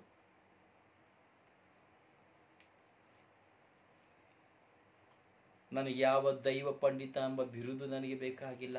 ಯಾವ ಧರ್ಮಶಾಸ್ತ್ರಜ್ಞ ಎಂಬುದ ಬಿರುದು ನನಗೆ ಬೇಕಾಗಿಲ್ಲ. ನನಗೆ ಬೇಕಾದದ್ದು ಒಂದೇ, ನಾನು ಕ್ರಿಸ್ತನವನು ಎಂಬುದಾಗಿ, ನಾನು ಕ್ರಿಸ್ತನಿಗೆ ಸೇರಿದವನು ಎಂಬುದಾಗಿ, ನಾನು ಕ್ರಿಸ್ತನಿಗಾಗಿ ಜೀವಿಸುವನು ಎಂಬುದಾಗಿ. Hallelujah, amen, amen, amen, amen. ದೈವಾನುಭವ. ಪಾಸ್ಟರ್ ಆಗ್ಬಿಟ್ರೆ, ಸಭಾಪಾಲಕನಾಗ್ಬಿಟ್ರೆ, ಒಂದು ಪ್ರೀಸ್ಟ್ ಆಗ್ಬಿಟ್ರೆ, ಕನ್ಯಾಸ್ತ್ರೀ ಆಗ್ಬಿಟ್ರೆ, ಒಂದು ಬೈಬಲ್ ಸ್ಟಡಿ ನಾನು ಮಾಡಿಬಿಟ್ರೆ, ಬೈಬಲ್ ತರಗತಿಗೆ ಹೋಗ್ಬಿಟ್ರೆ, ಫಿಲಾಸಫಿ ಕಲ್ತ್ಬಿಟ್ರೆ, ಸೈಕಾಲಜಿ ಕಲ್ತ್ಬಿಟ್ರೆ ಸಾಲದು. ದೈವಾನುಭವ ಬೇಕು. So we want own experience of God. We want own experience the Holy Eucharist, the Jesus blood and meat. ಯೇಸುವಿನ ಶರೀರ ಮತ್ತು ರಕ್ತದ ಪರಮ ಪ್ರಸಾದದ ಅನುಭವ ನಮಗಾಗಬೇಕು. ಈ ಅನುಭವ ಇಲ್ಲದೆ ಈ ಏಡಾತೇಡಿಯಾಗಿ ಅದು ರೊಟ್ಟಿ, ಅದು ಮಣ್ಣು, ಅದು ನೀರು, ಅದು ದ್ರಾಕ್ಷಾರಸ, ಜ್ಯೂಸು ಎಂದು ಹೇಳಿಕೊಂಡಿರುವವನು ನಿಜವಾದ ಡಾಕ್ಟರೇಟು ಅಲ್ಲ, ದೈವಾನುಭವ ಇರುವವನು ಅಲ್ಲ, ದೈವ ಪ್ರೇರಣೆಯುಳ್ಳವನು ಅಲ್ಲ, ಪವಿತ್ರ ಆತ್ಮರಿಂದ ತುಂಬಿದವರಾಗಲಿಕ್ಕೆ ಸಾಧ್ಯವೇ ಇಲ್ಲ. ಓಪನ್ ಚಾಲೆಂಜ್ ಅಲ್ಲಿ ಹೇಳ್ತೀನಿ, 1,00,000 ಜನರನ್ನ ನೀವು ಸೇರಿಸಿ, 1,00,000 ಜನರನ್ನ ಸೇರಿಸಿ ಯೇಸುವಿನ ರಕ್ತದ ಶಕ್ತಿ ಏನೆಂಬುದನ್ನು ನಾನು ಪ್ರಕಟಿಸ್ತೇನೆ, ಬಹಿರಂಗವಾಗಿ ಪ್ರಕಟಿಸ್ತೇನೆ. ಯೇಸುವಿನ ಶರೀರದ ಯೇಸುವಿನ ಶರೀರದ ಶಕ್ತಿ ಎಷ್ಟು ಮಹತ್ವವಾದದ್ದು ಎಂಬುದನ್ನು ನಾನು ನಿರೂಪಿಸ್ತೇನೆ. ಓಪನ್ ಚಾಲೆಂಜ್ ಆಗಿ ಹೇಳ್ತೇನೆ. ಎಷ್ಟು 1,00,000 ಜನರ ಮುಂದೆ ಆದರೂ ಸರಿ, ಒಬ್ಬನು ಬರೀ ರೊಟ್ಟಿ ಎಂದು ಹೇಳುವವನ ಮುಂದೆ, ಇದು ಬರೀ ದ್ರಾಕ್ಷಾರಸ ನೀರು ಎಂದು ಹೇಳುವವನ ಮುಂದೆ ಕೇವಲ ಒಂದು ನೀರನ್ನು ಹಿಡಿದು ನಾನು ಯೇಸುವಿನ ರಕ್ತದ ಶಕ್ತಿ ಎಷ್ಟರ ಮಟ್ಟಿಗೆ ಇದೆ ಎಂಬುದನ್ನು ನಾನು ಬಹಿರಂಗವಾಗಿ ಪ್ರಕಟಿಸುತ್ತೇನೆ. ಅದು ನನ್ನ ಧರ್ಮಸಭೆಯ ಮುಂದೆ ಆಗಬಹುದು, ಅಥವಾ ಯಾವ ಸಭೆಗಳ ಮುಂದೆ ಆಗಬಹುದು, ಯಾವ ವ್ಯಕ್ತಿಯ ಮುಂದೆ ಆಗಬಹುದು. ಪ್ರೀಸರು ಹಲ್ಲೆಲೂಯ, ಹಲ್ಲೆಲೂಯ, ಹಲ್ಲೆಲೂಯ. ಪ್ರಿಯ ಸಹೋದರನೇ, ಸಹೋದರಿಯೇ, ನಾವೆಲ್ಲರೂ ದೈವಾನುಭವವನ್ನು ಪಡೆಯಬೇಕು. ಕೇವಲ ಬೈಬಲ್ ಓದ್ತಾ ಕೂತ್ಕೊಳ್ತೇನೆ, ಕೇವಲ ನನ್ನ ಆರಾಧನೆ ಮಾಡ್ತಾ ಕೂತ್ಕೊಳ್ತೇನೆ, ಕೇವಲ ಬಲಿಪೂಜೆ, ಎಷ್ಟು ಬಲಿಪೂಜೆ ನೋಡ್ತಾ ಇದ್ದೀನಿ, ಬುದ್ಧಿ ಬಂದ ದಿನದಿಂದ ಇವತ್ತಿನವರೆಗೆ ಎಷ್ಟೋ ಬಲಿಪೂಜೆ ನೋಡ್ತಾ ಇದೆಯಾ? ಯಾವತ್ತು ನಿನಗೆ ನಿಜವಾದ ಯೇಸುವಿನ ಶರೀರದ ರಕ್ತದ ಅನುಭವನ ಅನುಭವಿಸಿದೀಯಾ? ದಿನಾ ಬೈಬಲ್ ಓದ್ತಾ ಕೂತ್ಕೊಳ್ತೀನಿ, ಆದರೂ ಬಿಡೋದಿಲ್ಲ. ಕಣ್ಣು ಮುಚ್ಚದಂತೆ, ಕಣ್ಣು ಮುಚ್ಚಿ ಬೈಬಲ್ನ ತೆಗೆಯದಂತೆ, ಒಂದು ವಾಕ್ಯ ನೋಡದಂತೆ, ಆ ದೇವ್ರ ಹತ್ರ ಮಾತಾಡದ್ರಂತೆ. ಇದೆಲ್ಲ ಬಿಟ್ಟು ಬಿಡಬೇಕು. ಇದೆಲ್ಲ ದೈವ ಅನುಭವ ಅಲ್ಲ. ಯಾವುದೋ ಒಂದು ಬ್ರದರ್, ಯಾವುದೋ ಒಂದು ಸಿಸ್ಟರ್, ಯಾವುದೋ ಒಂದು ಫಾದರ್ ಒಂದು ವಾಕ್ಯವನ್ನು ಕೊಟ್ಟರು ಅಂದ್ರೆ ಅದನ್ನ 100 ಸಾರಿ ಓದೋದಲ್ಲ ದೈವಾನುಭವ. ಸ್ವತಃ ನಾನು ದೇವರ ವಾಕ್ಯವನ್ನ ತೆರೆದು ನನ್ನ ಮುಂದೆ ಹುಟ್ಟಿದ ದಿನದಿಂದ, ಬುದ್ಧಿ ಬಂದ ದಿನದಿಂದ ಈ ದಿನದವರೆಗೂ ನನ್ನ ಮುಂದೆ ಪವಿತ್ರ ಗ್ರಂಥವನ್ನು ಧರ್ಮಸಭೆ ನಮಗೆ ಕೊಟ್ಟಿದ್ದ ದೈವ ಪ್ರೇರಣೆಯ ನಿಮಿತ್ತವಾಗಿ ಅದನ್ನು ನಾನು ತೆಗೆದು ಓದುವಾಗ ಯಾವ ವಾಕ್ಯಗಳು ನನ್ನ ಹೃದಯದಲ್ಲಿ ನುಸುಳುತ್ತದೋ ಅದುವೇ ದೇವರು ನನ್ನೊಂದಿಗೆ ಮಾತನಾಡುವ ವಾಕ್ಯ.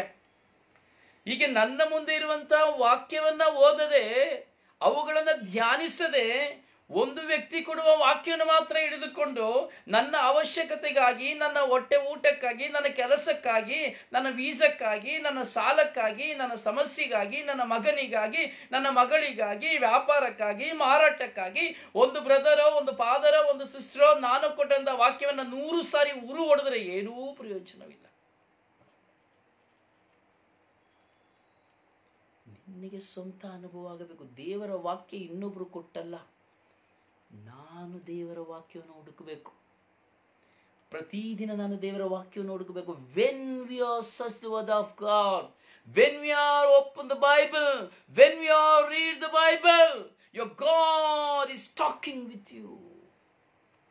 ಇನ್ನದು ಯಾವಾಗ ನಾನು ದೇವರ ವಾಕ್ಯವನ್ನು ತೆರೆಯುತ್ತೇನೆ, ಯಾವಾಗ ದೇವರ ವಾಕ್ಯವನ್ನು ನಾನು ಓದುತ್ತೇನೆ, ಯಾವಾಗ ದೇವರ ವಾಕ್ಯದಲ್ಲಿ ನಾನು ವಿಶ್ವಾಸ ಬಿಡುತ್ತೇನೆ, ಆಗ ದೇವರು ನನ್ನೊಡನೆ ವಾಕ್ಯವಾಗಿ ಮಾತನಾಡುತ್ತಾರೆ.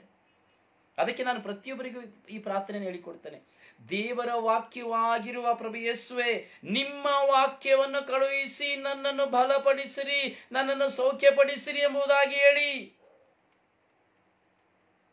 ವಾಕ್ಯದ ಮೂಲಕವಾಗಿ, ಮ್ಯಾಜಿಕ್ನ ಮೂಲಕ. ಇವತ್ತು ಯೇಸು ಸ್ವಾಮಿನ ನೋಡೋದೆಲ್ಲ ಮ್ಯಾಜಿಕ್.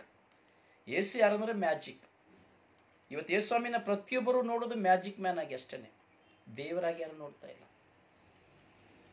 ಎಲ್ಲರೂ ಜನ ಇವತ್ತು ಏನ್ ಮಾಡುವ, ಯೇಸು ಸ್ವಾಮಿನ ಮ್ಯಾಜಿಕ್ ಮ್ಯಾನ್ ಮಾಡ್ಬಿಟ್ಟವ್ರೆ, ಒಂದು ಜೋಕರ್ ಮಾಡಿಬಿಟ್ಟಿದ್ದಾರೆ ಯೇಸು ಸ್ವಾಮಿಯನ್ನ.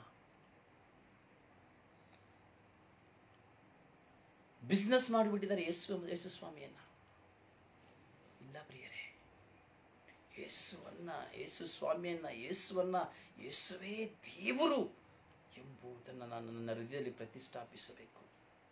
ಅದೇ ಸಂತ ಪೌಲರು ತುಂಬಾ ಸುಂದರವಾಗಿ ಹೇಳ್ತಾರೆ, ಯೇಸುವೇ ದೇವರು ಎಂಬುದನ್ನು ನಿನ್ನ ಬಾಯಿಂದ ನೀನು ಅರಕೆ ಮಾಡುವಾಗ ನಿನ್ನ ಜೀವೋದ್ಧಾರ ಹೊಂದುವೆ. ಆವತ್ತನ ಮುಂದೆ ನೀನು ಮೊಣಕಾಲೂರುವಾಗ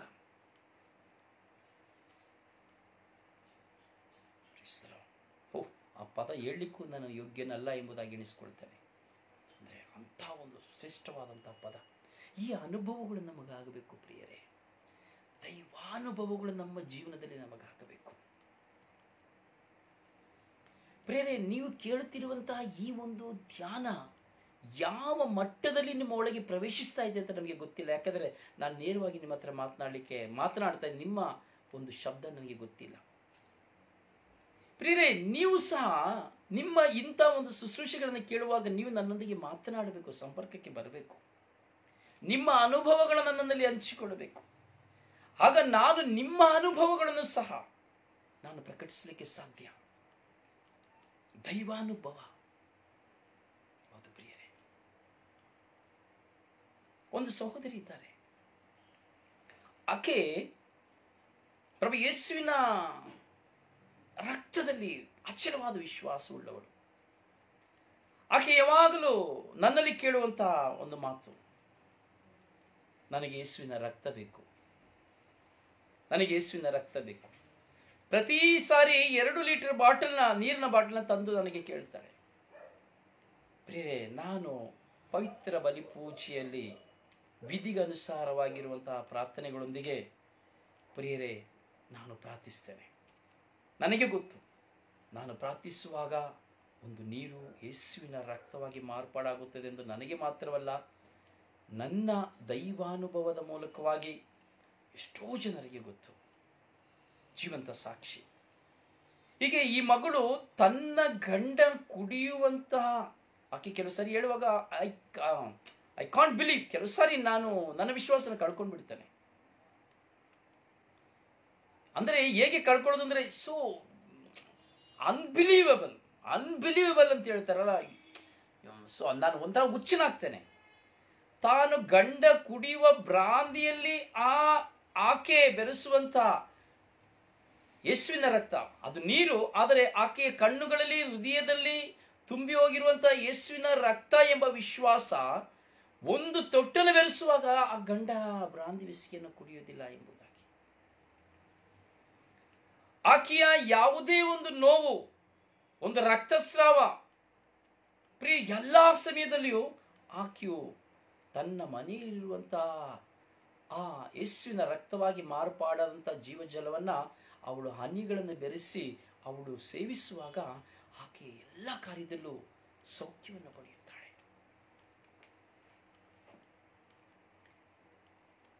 ಪ್ರಿಯರೇ, ಅದೇ ಹೇಳುದು ದೈವಾನುಭವ. That's God's experience. Brother Rosario experience ಅಲ್ಲ, ದಟ್ಸ್ ಗಾಡ್ಸ್ ಎಕ್ಸ್ಪೀರಿಯನ್ಸ್. ಎಷ್ಟೋ ಜನರು ನಾನು ಪ್ರಾರ್ಥಿಸುವಾಗ ಪ್ರಭು ಯೇಸು ಸ್ವಾಮಿ ಒಂದು ನೀರನ್ನು ದ್ರಾಕ್ಷಾರಸವನ್ನಾಗಿ ಅಲ್ಲ, ಯೇಸು ಸ್ವಾಮಿ ಈ ನನ್ನ ಕೈಯಲ್ಲಿ ಹಿಡಿಯುವಂತ ನೀರನ್ನ, ನಿಮ್ಮ ಕೈಯಲ್ಲಿ ಹಿಡಿಯುವಂತ ನೀರನ್ನ ರಕ್ತವಾಗಿ ಮಾರ್ಪಡಿಸುವಾಗ ದುರಾತ್ಮಗಳು ಸಹ ಒಂದು ತೊಟ್ಟು ಬಾಯಲ್ಲಿಯೂ ಸಹ ಹಾಕಿಸಿಕೊಳ್ಳಲು ಬಿಡುವುದಿಲ್ಲ. ನನಗೆ ಬೇಡ, ಯೇಸುವಿನ ರಕ್ತ ನನಗೆ ಬೇಡ, ಉಗಿಯುತ್ತದೆ. ನಾನು ಮುಟ್ಟೋದಿಲ್ಲ. ಪ್ರಿಯರೇ, ದೈವಾನುಭವ. ಯೇಸು ಎಂಬ ಪದವನ್ನು ಉಚ್ಚಾರಣೆ ಮಾಡಲಿಕ್ಕಾಗದೇ ಇರುವಂಥದ್ದು. ಪ್ರಿಯರೇ, ನಮಗೆ ಬೇಕು. ಯೇಸು ಅಂದರೆ ಯಾರು? So what's the power of Jesus? ಯೇಸುವಿನ ನಾಮದಲ್ಲಿ ಎಷ್ಟು ಶಕ್ತಿ ಇದೆ ಎಂಬುದನ್ನು ಮೊದಲು ನಾನು ಕಂಡುಕೊಳ್ಳಬೇಕು. ಯೇಸು ಅಂತ ಕರೆಯೋಕ್ಕೆ ಮುಂಚಿತವಾಗಿ ಯೇಸುವಿನ ರಕ್ತ, ಯೇಸುವಿನ ಶರೀರ ಎಂದು ಹೇಳುವುದು ಅದರ ಶಕ್ತಿ ಏನಿದೆ ಎಂಬುದನ್ನು ನಾನು ಕಂಡುಕೊಳ್ಳಬೇಕು. ಇವುಗಳ ಅನುಭವವೇ ದೈವಾನುಭವ. ಪ್ರಿಯರೇ, ಸುಮ್ಮನೆ ನಾನು ಶುಭ ಸಂದೇಶ ಸಾರ್ತೇನೆ, ನಾನು ಚಾನಲ್ ಮಾಡ್ತೇನೆ, ನಾನು ಯೂಟ್ಯೂಬಲ್ಲಿ ಬರ್ತೇನೆ, ಫೇಸ್ಬುಕ್ಕಲ್ಲಿ ಬರ್ತೇನೆ, ಎಲ್ಲರೂ ನನ್ನ ನೋಡಬೇಕು, ನನಗದು ಬೇಕಾಗಿಲ್ಲ. ಯಾರು ಕೇಳಬೇಕು, ಯಾರು ಬರಬೇಕು ಅನ್ನೋದು ಅವ್ರು ನಿರ್ಧರಿಸ್ತಾರೆ. ನಾನು ಏನು ಮಾಡಬೇಕು ಅನ್ನೋದು ಅವ್ರು ನಿರ್ಧರಿಸ್ತಾರೆ. ಪ್ರಯತ್ನಗಳು ನನ್ನದಷ್ಟೇ, ಅವುಗಳನ್ನ ಸಫಲಗೊಳಿಸುವುದು ಅವರು. ನಾನು ಬೆಳಕಿಗೆ ಬರಬೇಕು ಎಂಬುದಲ್ಲ ನನ್ನ ಇಷ್ಟ, ಅವರು ಬೆಳಕಿಗೆ ಬರಬೇಕು. ನೀವು ಈ ಸಂದೇಶವನ್ನು, ಈ ದಿನ ಧ್ಯಾನವನ್ನು ಕೇಳುವಾಗಲೇ ನಿಮಗೆ ಗೊತ್ತಾಗ್ತದೆ ನನ್ನ ಮನಸ್ಸಿನ ಭಾವನೆ, ಉದ್ದೇಶ ಏನೆಂಬುದು ನಿಮಗೆ. ಪ್ರಿಯರೇ, ಸ್ವರ್ಗೀಯ ಯಾತ್ರೆಯ ಪ್ರತಿಯೊಂದು ಧ್ಯಾನಗಳು ಕೆಲವು ಬಾರಿ ಗಾಯವನ್ನು ಉಂಟು ಮಾಡುತ್ತದೆ, ನೋವನ್ನು ಉಂಟು ಮಾಡುತ್ತದೆ, ರಾತ್ರಿಯೆಲ್ಲ ನಿದ್ರೆ ಬರದಂತೆ ಮಾಡಿಸುತ್ತದೆ. ಇನ್ನೊಂದು ಸಾರಿ ಕೇಳಬಾರದು ಅಂತ ಭಯವೂ ಸಹ ಬರ್ತದೆ. ಅಥವಾ ಅಯ್ಯೋ, ಈ ವಾಕ್ಯ ನಾನು ಕೇಳ್ತಾನೇ ಇರಬೇಕು ಅನಿಸುವಂತ ಅನುಭವ ಸಹ ಬರ್ತದೆ. ಕಾರಣ ಏನು ಗೊತ್ತಾ? ದೇವರ ಆತ್ಮರು ನಮ್ಮಲ್ಲಿ ಮಾಡುವಂತಹ ಕ್ರಿಯೆ, ಒಳಗೆ ನುಸುಳುವಾಗ ನಮ್ಮಲ್ಲಿ ಬರುವಂತಹ ಭಯಗಳು, ನಾವು ಮಾಡಿ ಹೋದಂಥವುಗಳು ನಮ್ಮ ಮುಂದೆ ಕೇಳುವಾಗ, ಕಿವಿಯಿಂದ ಕೇಳುವಾಗ ನಮ್ಮ ಹೃದಯವು ನಡುಗುತ್ತದೆ, ನಮಗೆ ಭಯ ಬರುತ್ತದೆ. ಅದರಿಂದ ಮತ್ತೊಂದು ಸಾರಿ ದೇವರ ವಾಕ್ಯನ ಕೇಳಲಿಕ್ಕೆ ಭಯ ಆಗ್ತದೆ. ಆದರೆ ನಾವು ಎಚ್ಚೆತ್ತು ಮತ್ತೆ ನಾವು ಕಿವಿಗೊಡಬೇಕು. ನಾನು ನನ್ನನ್ನು ಸಿದ್ಧಪಡಿಸಿಕೊಳ್ಬೇಕು. ನನ್ನನ್ನು ಈ ವಾಕ್ಯ ಕೇಳ್ತಾ ಇರುವಂಥ ವಾಕ್ಯ ನನ್ನ ಹೃದಯನ ತೀಳ್ತಾ ಇದೆ, ನನ್ನನ್ನು ಇನ್ಸಲ್ಟ್ ಮಾಡಿದಾಗೆ ಇದೆ, ನನ್ನ ಕುರಿತು ಹೇಳ್ದಾಗೆ ಇದೆ. ಇದೆಲ್ಲ ಹೌದು. ಇದರಿಂದ ನಾನು ನನ್ನಲ್ಲಿರುವುದನ್ನು ಇದನ್ನೆಲ್ಲ ತೆಗೆದುಹಾಕಲಿಕ್ಕೆ ನಾನು ಮತ್ತೊಮ್ಮೆ ಕೇಳಬೇಕು, ಇನ್ನೊಂದನ್ನ ಕೇಳಬೇಕು. ಈ ಅನುಭವ, ಈ ದಾಹ ನಮ್ಮಲ್ಲಿ ಬರಬೇಕು ಪ್ರಿಯರೇ. ಈ ಅನುಭವ, ಈ ದಾಹಗಳು ನಮ್ಮಲ್ಲಿ ಬರುವಾಗ ಮಾತ್ರವೇ ದೈವಾನುಭವದಲ್ಲಿ ದೈವ ಪ್ರೇರಣೆಯಂತ ನಾವು ಜೀವಿಸಲಿಕ್ಕೆ ಸಾಧ್ಯ. ಸಂತ ಪೌಲರು ಪಡೆದುಕೊಂಡಂಥ ದೈವಾನುಭವವನ್ನು ನಾವು ನೋಡ್ತೇವೆ. ಅದು ದೈವ ಪ್ರೇರಣೆಯಾಗಿತ್ತು. ಪ್ರತಿಯೊಬ್ಬರ ದೈವಾನುಭವಕ್ಕೆ ಕಾರಣ ದೈವ ಪ್ರೇರಣೆ, ದೈವ ಚಿತ್ತ. ಪ್ರಿಯರೇ, ನಾನಿವತ್ತು ಈ ಶುಶ್ರೂಷೆನ ಕೊಡ್ತಾ ಇದ್ದೇನೆ ಅಂದರೆ ಇದು ನನ್ನ ಬುದ್ಧಿಯಿಂದಲೂ, ನನ್ನ ಜ್ಞಾನದಿಂದಲೂ, ನನ್ನ ತಿಳುವಳಿಕೆಯಿಂದಲೂ ಖಂಡಿತವಾಗಿ ಇಲ್ಲವೇ ಇಲ್ಲ. ದೈವ ಪ್ರೇರಣೆ, ದೈವಾನುಭವದಿಂದ ಮಾತ್ರ ಇದನ್ನು ನಾನು ನಿಮ್ಮ ಹತ್ರ ಇಷ್ಟು ಬಹಿರಂಗವಾಗಿ ನಾನು ಮಾತನಾಡಲಿಕ್ಕೆ ಸಾಧ್ಯ. ನೀವು ತುಂಬ ಚಿಕ್ಕ ಮಂದಿಯಾಗಿದ್ದೀರಿ ನೋಡಿ. ಇವತ್ತು ಸತ್ಯವನ್ನು ಕೇಳಲಿಕ್ಕೆ ಸ್ವಲ್ಪ ಜನನೇ ಬರೋದು, ಸಾವಿರಾರು ಜನ ಬರೋದಿಲ್ಲ. ಮ್ಯಾಜಿಕ್ ಮಾಡಿದ್ರೆ ಸಾವಿರಾರು ಜನ ಬರ್ತಾರೆ. ಒಂದು ಒಳ್ಳೆ ಡ್ಯಾನ್ಸ್ ಮಾಡಿದರೆ ಸಾವಿರಾರು ಜನ ಬರ್ತಾರೆ, ಲಕ್ಷಾಂತರ ಜನ ಬರ್ತಾರೆ.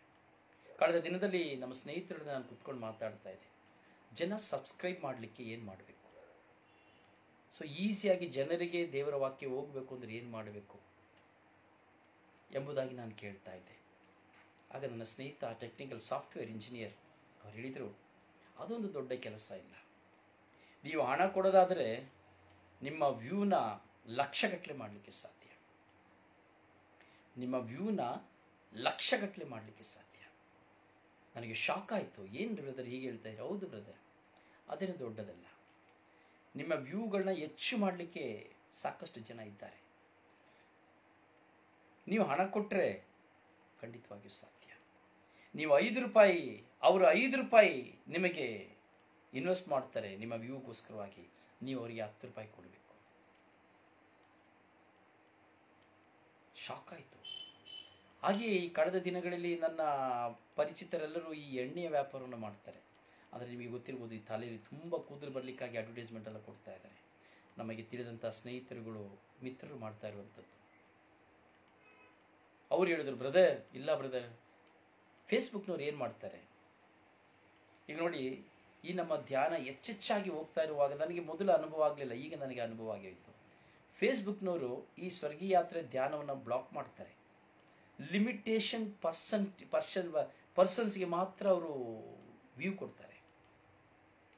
ಎಲ್ರಿಗೂ ಇರುವಂಥ 5,000 ಜನರಿಗೂ ಹೋಗೋದಿಲ್ಲ, ಸ್ವಲ್ಪ ಜನರಿಗೆ ಹೋಗ್ತಾರೆ, ಕಳಿಸ್ತಾರೆ. ನಾವು ಅದನ್ನು ಫಾಲೋಅಪ್ ಹೇಗಿದೆ ಅಂತ ನೋಡಬೇಕಾದ್ರೆ ನಮಗೆ ಒಂದು ಮೆಸೇಜ್ ಬರ್ತದೆ. 1,500 ಜನರಿಗಿಂತ ಹೆಚ್ಚಾಗಿ ಇದನ್ನು ನೋಡಬೇಕು ಅಂತಿದ್ರೆ ನೀವು ₹300, 3,000 ಜನರಿಗಿಂತ ಹೆಚ್ಚಾಗಿ ನೋಡಬೇಕಾದ್ರೆ ನೀವು ₹800, ₹700, ₹500 ಹೀಗೆ ಹಣವನ್ನು ಕೊಡುವುದಾದರೆ ಇನ್ನು ಹೆಚ್ಚು ಜನರು ನಿಮ್ಮ ಈ ಸೆಷನನ್ನು, ನಿಮ್ಮ ಪ್ರೋಗ್ರಾಮ್ನ ನೋಡಲಿಕ್ಕೆ ಸಾಧ್ಯ ಎಂಬುದಾಗಿ ಖುದ್ದು ನೇರವಾಗಿ ಫೇಸ್ಬುಕ್ ಕಂಪನಿ ನಮಗೆ ಅಡ್ವರ್ಟೈಸ್ಮೆಂಟ್ನ ಕೊಡ್ತದೆ. ನೀವು ಸಹ ನೋಡ್ಬೋದು. ಕೆಲವು ಸಾರಿ ಬರಬೇಕಾದ್ರೆ 175, 350, 450 ಅಂತ ಬರ್ತಂದರೆ ನೀವು ಅದಕ್ಕೆ ದುಡ್ಡನ್ನು ಹಾಕಿದರೆ, ಕ್ಲಿಕ್ ಮಾಡಿದರೆ, ದುಡ್ಡನ್ನು ಹಾಕಿದರೆ ಇನ್ನೂ ಹೆಚ್ಚು ಜನಕ್ಕೆ ವರ್ಡ್ ಆಫ್ ಗಾಡ್ ಹೋಗ್ತದೆ. ಇದೆಲ್ಲ ಟ್ರಿಕ್, ಮೀಡಿಯಾ ಟ್ರಿಕ್. ಕೆಲವು ಸಾರಿ ಒಂದೇ ದಿನದಲ್ಲಿ ಸಾವಿರಾರು ಜನರಿಗೆ ಹೋಗ್ತದೆ ವರ್ಡ್ ಆಫ್ ಗಾಡ್. ಕೆಲವು ದಿನದಲ್ಲಿ ಕೇವಲ 100 ಜನರಿಗೆ, 50 ಜನರಿಗೆ ಹೋಗ್ತದೆ, ಮೆಸೇಜ್ ಬರ್ತದೆ, ನೀವು ಇದನ್ನು ಫಾಲೋ ಮಾಡಿ ಎಂಬುದಾಗಿ. ಎಲ್ಲವೂ ಟ್ರಿಕ್, ಎಲ್ಲವೂ ಟ್ರಿಕ್. ಅದಕ್ಕಾಗಿ ಒಂದು ಸಾಫ್ಟ್ವೇರ್ ಇದೆ, ಮೊಬೈಲಲ್ಲಿ ಒಂದು ಸಾಫ್ಟ್ವೇರ್ ಮಾಡಿದ್ದಾರೆ, ₹3,50,000 ಇಂದ ₹4,00,000 ಸಾಫ್ಟ್ವೇರ್. ಅವ್ರು ಹೇಳ್ತಾರೆ, ಬ್ರದರ್, ಈ ಸಾಫ್ಟ್ವೇರ್ನ ನೀವು ತಗೊಂಡ್ರೆ ಈ ಸಾಫ್ಟ್ವೇರ್ನ ಹಣವನ್ನ ನೀವು ಕೇವಲ ಒಂದು 6 ತಿಂಗಳಲ್ಲಿ ತಗೊಂಡ್ಬಿಡ್ತೀರಿ ಬ್ರದರ್. ನಾನು ಹೇಳಿದೆ, ನನಗೆ ಬೇಡಪ್ಪ ಅಂತದ್ದು. ನಾನು 3.5 ಲಕ್ಷ 4 ಲಕ್ಷ ಕೊಟ್ಟು ನನಗೆ ಪಬ್ಲಿಸಿಟಿ ತಗೊಳ್ಳಿಕ್ಕೆ, ದುಡ್ಡು ಮಾಡಲಿಕ್ಕೆ ನನಗೆ ಬೇಡ. 25 ವರ್ಷಗಳಿಂದ ನಾನು ಸೇವೆ ಮಾಡ್ತಾ ಇದ್ದೇನೆ. ಇವತ್ತಿನವರೆಗೂ ನಾನು ಹಣಕ್ಕಾಗಿ ಮಾಡಲಿಲ್ಲ. ಯಾರಿಗೆ ದೇವರ ವಾಕ್ಯ ತಲುಪಬೇಕೆಂಬುದು ದೇವರ ಇಚ್ಛೆ ಇದೆಯೋ ಅವರಿಗೆ ತಲುಪಿದರೆ ಸಾಕು ಎಂಬುದಾಗಿ. ಪ್ರೀಸಲು ಪ್ರೀಸಲು ಪ್ರೀಸಲು. ಹೌದು ನನ್ನ ಸಹೋದರನೇ, ಸಹೋದರಿಯೇ, ನಾವು ಧ್ಯಾನಿಸಬೇಕು. ಅದರಿಂದ ಪ್ರಿಯರೇ, ಈ ಲೋಕದಲ್ಲಿ ನಮ್ಮನ್ನು ನಾವು ಹೆಚ್ಚಿಸಿಕೊಳ್ಳಿಕ್ಕಲ್ಲ, ಅವರು ಹೆಚ್ಚಿಸಬೇಕು. ನಮ್ಮ ಆಸೆ ಆಗಬೇಕು, ಈ ಲೋಕದಲ್ಲಿ ನಾವು ನಮ್ಮನ್ನು ಹೆಚ್ಚಿಸಿಕೊಳ್ಳಬೇಕು ಅಂತಲ್ಲ, ನಾವು ಯೇಸು ಸ್ವಾಮಿನ ಹೆಚ್ಚಿಸಬೇಕೆಂಬುದಾಗಿ. ಪ್ರಿಯ, ನನಗೆ ಈ ಜಗತ್ತಿನಲ್ಲಿ ಯಾವ ಆಸೆಗಳಿಲ್ಲ, ಯಾವ ಆಸೆಗಳಿಲ್ಲ. ನನ್ನ ಕೈಯಲ್ಲಿ ನೀವೊಂದು ಉಂಗುರವನ್ನು ನೋಡ್ತಾ ಇರ್ಬೋದು. ಏನು ಬ್ರದರ್ ಉಂಗುರ ಹಾಕ್ಬಿಟ್ಟಿದ್ದಾರೆ ಅಂತೇಳಿ. ಖಂಡಿತವಾಗಿ ಇದು ನಾನು ತೆಗೆದುಕೊಂಡದ್ದಲ್ಲ, ಇದು ನನ್ನ ಹಣದಿಂದ ತೆಗೆದುಕೊಂಡದ್ದು ಅಲ್ಲ. ನಾನು ಹಲವು ಕಾಲಗಳಿಂದ, ಹಲವು ವರ್ಷಗಳಿಂದ ನಾನು ಪ್ರಾರ್ಥನೆ ಮಾಡ್ತಾ ಇದ್ದೆ, ನನಗೆ ಒಂದು ಶಿಲುಬೆ ಹಾಕಿದ ಉಂಗುರ ಬೇಕು, ನನಗೆ ಒಂದು ಶಿಲುಬೆ ಹಾಕಿದ ಉಂಗುರ ಬೇಕು ಸ್ವಾಮಿ, ನಾನು ಯಾವಾಗ ತೆಗೆದುಕೊಳ್ತೇನೆ, ನನಗೆ ಯಾವಾಗ ಕೊಡಿಸ್ತೀರಿ ಅಂತ ನಾನು ಕೇಳ್ತಾ ಇದ್ದೆ. ಹಲವು ವರ್ಷಗಳಿಂದ ಪ್ರಾರ್ಥನೆ ಮಾಡ್ತಾ ಇರುವಾಗ ನನಗೆ ದೈವ ಪ್ರೇರಣೆ ನೋಡಿ, ದೇವರು ನಾನು ಮಾಡುವ ಪ್ರಾರ್ಥನೆಯನ್ನು ಆಲಿಸಿ ದೇವರು ಒಂದು ವ್ಯಕ್ತಿಯಲ್ಲಿ ಪ್ರೇರಣೆಯನ್ನು ಕೊಟ್ಟು ನನಗೆ ಈ ಉಂಗುರವನ್ನು ಮಾಡಿಕೊಡಲು ಸಮರ್ಥಿಸಿದರು. ನನಗೇನೆ ಆಶ್ಚರ್ಯವಾಯಿತು, ನನಗೆ ನಂಬಲಿಕ್ಕಾಗಲಿಲ್ಲ. ಶಿಲುಬೆ ಹಾಕಿದ ಒಂದು ಉಂಗುರ ಎಷ್ಟೋ ವರ್ಷಗಳಿಂದ ನನ್ನ ಕನಸಾಗಿತ್ತು. ಎಷ್ಟೋ ಜನರು ಏನು ಹೇಳ್ಬೋದು, ಏನಪ್ಪ ಉಂಗುರ ಹಾಕಿಕೊಂಡಿದ್ದಾರೆ, ಇದು ನನ್ನ ದೇವರು ನನಗೆ ಕೊಟ್ಟಿದ್ದು, ಮುದ್ರೆಯಾಗಿ ಕೊಟ್ಟದ್ದು. ಪ್ರೀಸಲು ಪ್ರೀಸಲು ಪ್ರೀಸಲು. ಇದು ಸಹ ಯಾವಾಗ ನಾನು ಮಾರ್ತೇನೆ ನನಗೆ ಗೊತ್ತಿಲ್ಲ. ಇದು ಯಾವುದಕ್ಕಾಗಿ ಮಾರುತ್ತೇನೆ ಎಂಬುದಾಗಿ ನನಗೆ ಗೊತ್ತಿಲ್ಲ. ಬೇಕಾದ್ರೆ ತಗೊಳ್ಳೋರು ನನ್ನ ಹತ್ರ ತಗೊಳ್ಬೋದು ಬೇಕಾದ್ರೆ. ಪ್ರೀಸಲು ಪ್ರೀಸಲು. ಹೀಗೆ ದೈವ ಪ್ರೇರಣೆ ವ್ಯಕ್ತಿಗಳ ಮೂಲಕವಾಗಿ ಈಗ ಹೇಳ್ಬೇಕಾದ್ರೆ, ಈಗ ನೀವು ಸಹ ಇದ್ದೀರಿ. ಈಗ ಬ್ರದರ್ ರಿಚರ್ಡ್ ಇದ್ದಾರೆ, ಪೌಲ್ ಇದ್ದಾರೆ, ಅಥವಾ ಜೂಲಿಯಾನ ಹೆಲೆನ್ ಇದ್ದಾರೆ, ಅಥವಾ ಮೌಲಿ ಇದ್ದಾರೆ. ಪ್ರಿಯರೇ, ದೈವ ಪ್ರೇರಣೆ ನಿಮ್ಮಲ್ಲಿ ದೈವ ಪ್ರೇರಣೆ ಬರುವಾಗ, ಈ ಶುಶ್ರೂಷೆಯಲ್ಲಿ ಒಂದಾಗ್ತಿರುವಂತಹ ನಿಮ್ಮಲ್ಲಿ ಪ್ರೇರಣೆ ಇರುವಾಗ, ಈಗ ಸುನೀತಾ ಇದ್ದಾರೆ, ಎಷ್ಟು ಜನ ನೀವಿದ್ದೀರಿ. ನಿಮ್ಮಲ್ಲಿ ದೈವ ಪ್ರೇರಣೆ ಬರುವಾಗ ಈ ಶುಶ್ರೂಷೆಗಾಗಿ ನೀವು ಏನು ಮಾಡಲಿಕ್ಕೂ ಸಾಧ್ಯವಾಗ್ತದೆ. ದೈವ ಪ್ರೇರಣೆ ಬರಲಿಲ್ಲ ಅಂದರೆ ಏನು ಮಾಡಲಿಕ್ಕೆ ಸಾಧ್ಯವಿಲ್ಲ. ನೀವು ₹1 ಇಲ್ಲ, ಒಂದು ದೇವರ ವಾಕ್ಯವನ್ನು ಸಹ ಕೇಳಲಿಕ್ಕೆ ಆಗೋದಿಲ್ಲ. ಈ ಅಮೂಲ್ಯವಾದಂತಹ ಈ 1 ಗಂಟೆಯ ಸಮಯವನ್ನು ನೀವು ಆಲಿಸಲಿಕ್ಕೆ ಸಾಧ್ಯವಿಲ್ಲ. ಎಷ್ಟೋ ಜನ ನೀವಿದ್ದೀರಿ, ಬೆಳಿಗ್ಗೆ 5 ಗಂಟೆ ಧ್ಯಾನವನ್ನು ಕೇಳ್ತಾ ಇದ್ದೀರಿ, ಮಧ್ಯಾಹ್ನ 3 ಗಂಟೆ ಡಿವೈನ್ ಮರ್ಸಲ್ಲಿ ಇದ್ದೀರಿ, 3:30 ಗಂಟೆ ಶುಶ್ರೂಷೆಯಲ್ಲಿ ಇದ್ದೀರಿ, 7 ಗಂಟೆ ಜಪಸರದಲ್ಲಿ ಇದ್ದೀರಿ, ರಾತ್ರಿ 8:45 ಗಂಟೆ ಇದ್ದೀರಿ. ತುಂಬ ಜನ ಇದ್ದೀರಿ, ನೀವೆಲ್ಲ ಇದ್ದೀರಿ. ಇಷ್ಟು ಜನನೂ ಸಹ ಇದ್ದೀರಿ. ಅಂದರೆ ದೈವ ಪ್ರೇರಣೆ ಇದು ನೀವಾಗಿ ನೀವು ಕೇಳಲಿಕ್ಕೆ. ಎಷ್ಟೋ ಜನ ನಿಮ್ಗೆ ಹೇಳ್ಬೋದು, ಯಾಕೆ ಬ್ರದರ್ ವಾಕ್ಯ ಕೇಳ್ತೀರಿ, ಯಾಕೆ ಕೇಳ್ತೀರಿ ಅಂತ ಅವ್ರಿಗೆ ಗೊತ್ತಿಲ್ಲ. ಅದರ ಫಲ, ಅದರ ಪವರ್ ನಿಮಗೆ ಗೊತ್ತು. ನೋಡಿ, ದಿನಕ್ಕೆ 5 ಗಂಟೆಗಳ ಕಾಲ ನೀವು ಲೈವಲ್ಲಿ ಇರ್ತೀರಿ. ಸೊ ಇದು ದೈವ ಪ್ರೇರಣೆ ಪ್ರಿಯರೇ. ಇದೇ ಹೇಳೋದು ದೈವಾನುಭವ. ದೇವರ ಅನುಭವ ನಿಮ್ಮೊಂದಿಗಿರುವಾಗ ಮಾತ್ರವೇ ಈ 5 ಗಂಟೆ 6 ಗಂಟೆಗಳ ಕಾಲ ನೀವು ದೇವರ ವಾಕ್ಯಕ್ಕೆ ಕಿವಿಗೊಳ್ಳಲಿಕ್ಕೆ ಸಾಧ್ಯವಾಗ್ತಾ ಇರುವಂಥದ್ದು. ಇಲ್ಲಾಂದರೆ ಖಂಡಿತವಾಗಿ ಸಾಧ್ಯವಿಲ್ಲ. ದೈವಾನುಭವ, ದೈವ ಪ್ರೇರಣೆ, ದೇವರ ಪ್ರೇರಣೆಯಿಂದ ನೀವು ದೇವರ ವಾಕ್ಯವನ್ನು ಕೇಳ್ತಾ ಇದ್ದೀರಿ. ಈ ಅನುಭವಗಳು ನಮ್ಮದಾಗಬೇಕು ಪ್ರಿಯರೇ, ಅನುಭವಗಳು ನಮ್ಮದಾಗಬೇಕು. ಕೇವಲ ನಾನು ವಿಶ್ವಾಸಿ ಎಂದು ಹೇಳುವುದಲ್ಲ, ವಿಶ್ವಾಸ, ನನ್ನ ವಿಶ್ವಾಸ ಜೀವನವನ್ನು ಪ್ರಕಟಿಸಬೇಕು. ನನ್ನ ವಿಶ್ವಾಸ ಎಷ್ಟು ಶಕ್ತಿಯುತವಾದುದೆಂಬುದನ್ನು ನಾನು ಬಹಿರಂಗಪಡಿಸಬೇಕು, ಬೇರೆ ಯಾವುದಲ್ಲ ಪ್ರಿಯರೇ. ಅದರಿಂದ ನಮಗೆ ದೈವಾನುಭವ ಬೇಕು. ದೈವಾನುಭವಕ್ಕಾಗಿ ನಾವು ತವಕ ಪಡಬೇಕು. ಹೀಗೆ ದೈವಾನುಭವಕ್ಕಾಗಿ ನಾವು ತವಕ ಪಡುವಾಗ ನಾವು ದೇವರನ್ನ ಕಂಡುಕೊಳ್ಳಕ್ಕೆ ಸಾಧ್ಯ. ಇದನ್ನೇ ಸಂತ ಪೇತ್ರರು ಹೇಳ್ತಾ ಇದ್ದಾರೆ. ನೀವು ನೋಡಿದ್ದನ್ನ, ಯಾರು ಯೇಸುವನ್ನು ನೋಡಿದರು, ಯಾರು ಯೇಸುವನ್ನು ಅನುಭವಿಸಿದರು, ಯೇಸುವಿನ ಮಾತನ್ನು ಯಾರು ಕೇಳಿದರು, ಯೇಸುವಿನ ಮರಣವನ್ನು ಯಾರು ನೋಡಿದರು, ಯೇಸುವಿನ ಮಹತ್ಕಾರ್ಯಗಳನ್ನು ಯಾರು ನೋಡಿದರು, ಯೇಸುವಿನ ಪುನರುತ್ಥಾನವನ್ನು ಯಾರು ನೋಡಿದರು, ಅವರು ಹೇಳುವ ಮಾತುಗಳಿಗೆ ಮಾತ್ರ ಕಿವಿಗೊಡಿರಿ. ಹುಸಿ ಬೋಧನೆಗಳಿಗೆ, ಸುಳ್ಳು ಬೋಧನೆಗಳಿಗೆ, ಮೋಸದ ಬೋಧನೆಗಳಿಗೆ ನೀವು ಕಿವಿಗೊಡಬೇಡಿ. ಇದರಿಂದ ನೀವು ಸಭೆಗಳನ್ನು ಬಿಟ್ಟು ಹೋಗಬೇಡಿ. ಸಂತ ಪೇತ್ರರ ನುಡಿ. ಈಸಬೇಕು ಭಕ್ತರೇ, ಈಸಿ ಜಯಿಸಬೇಕು ಭಕ್ತರೇ, ಈಸಬೇಕಾದರೆ ಜಯಿಸಬೇಕಾದರೆ ಆಗಬೇಕು ಕ್ರಿಸ್ತರೇ. ಇದುವೇ ಸಂತ ಪೌಲರ ನುಡಿ, ಇದುವೇ ಸಂತ ಪೌಲರ ನುಡಿ. ಈಸಬೇಕು ಮಿತ್ರರೇ, ಈಸಿ ಜಯಿಸಬೇಕು ಭಕ್ತರೇ, ಈಸಬೇಕಾದರೆ ಜಯಿಸಬೇಕಾದರೆ ಆಗಬೇಕು ಮಿತ್ರರೇ.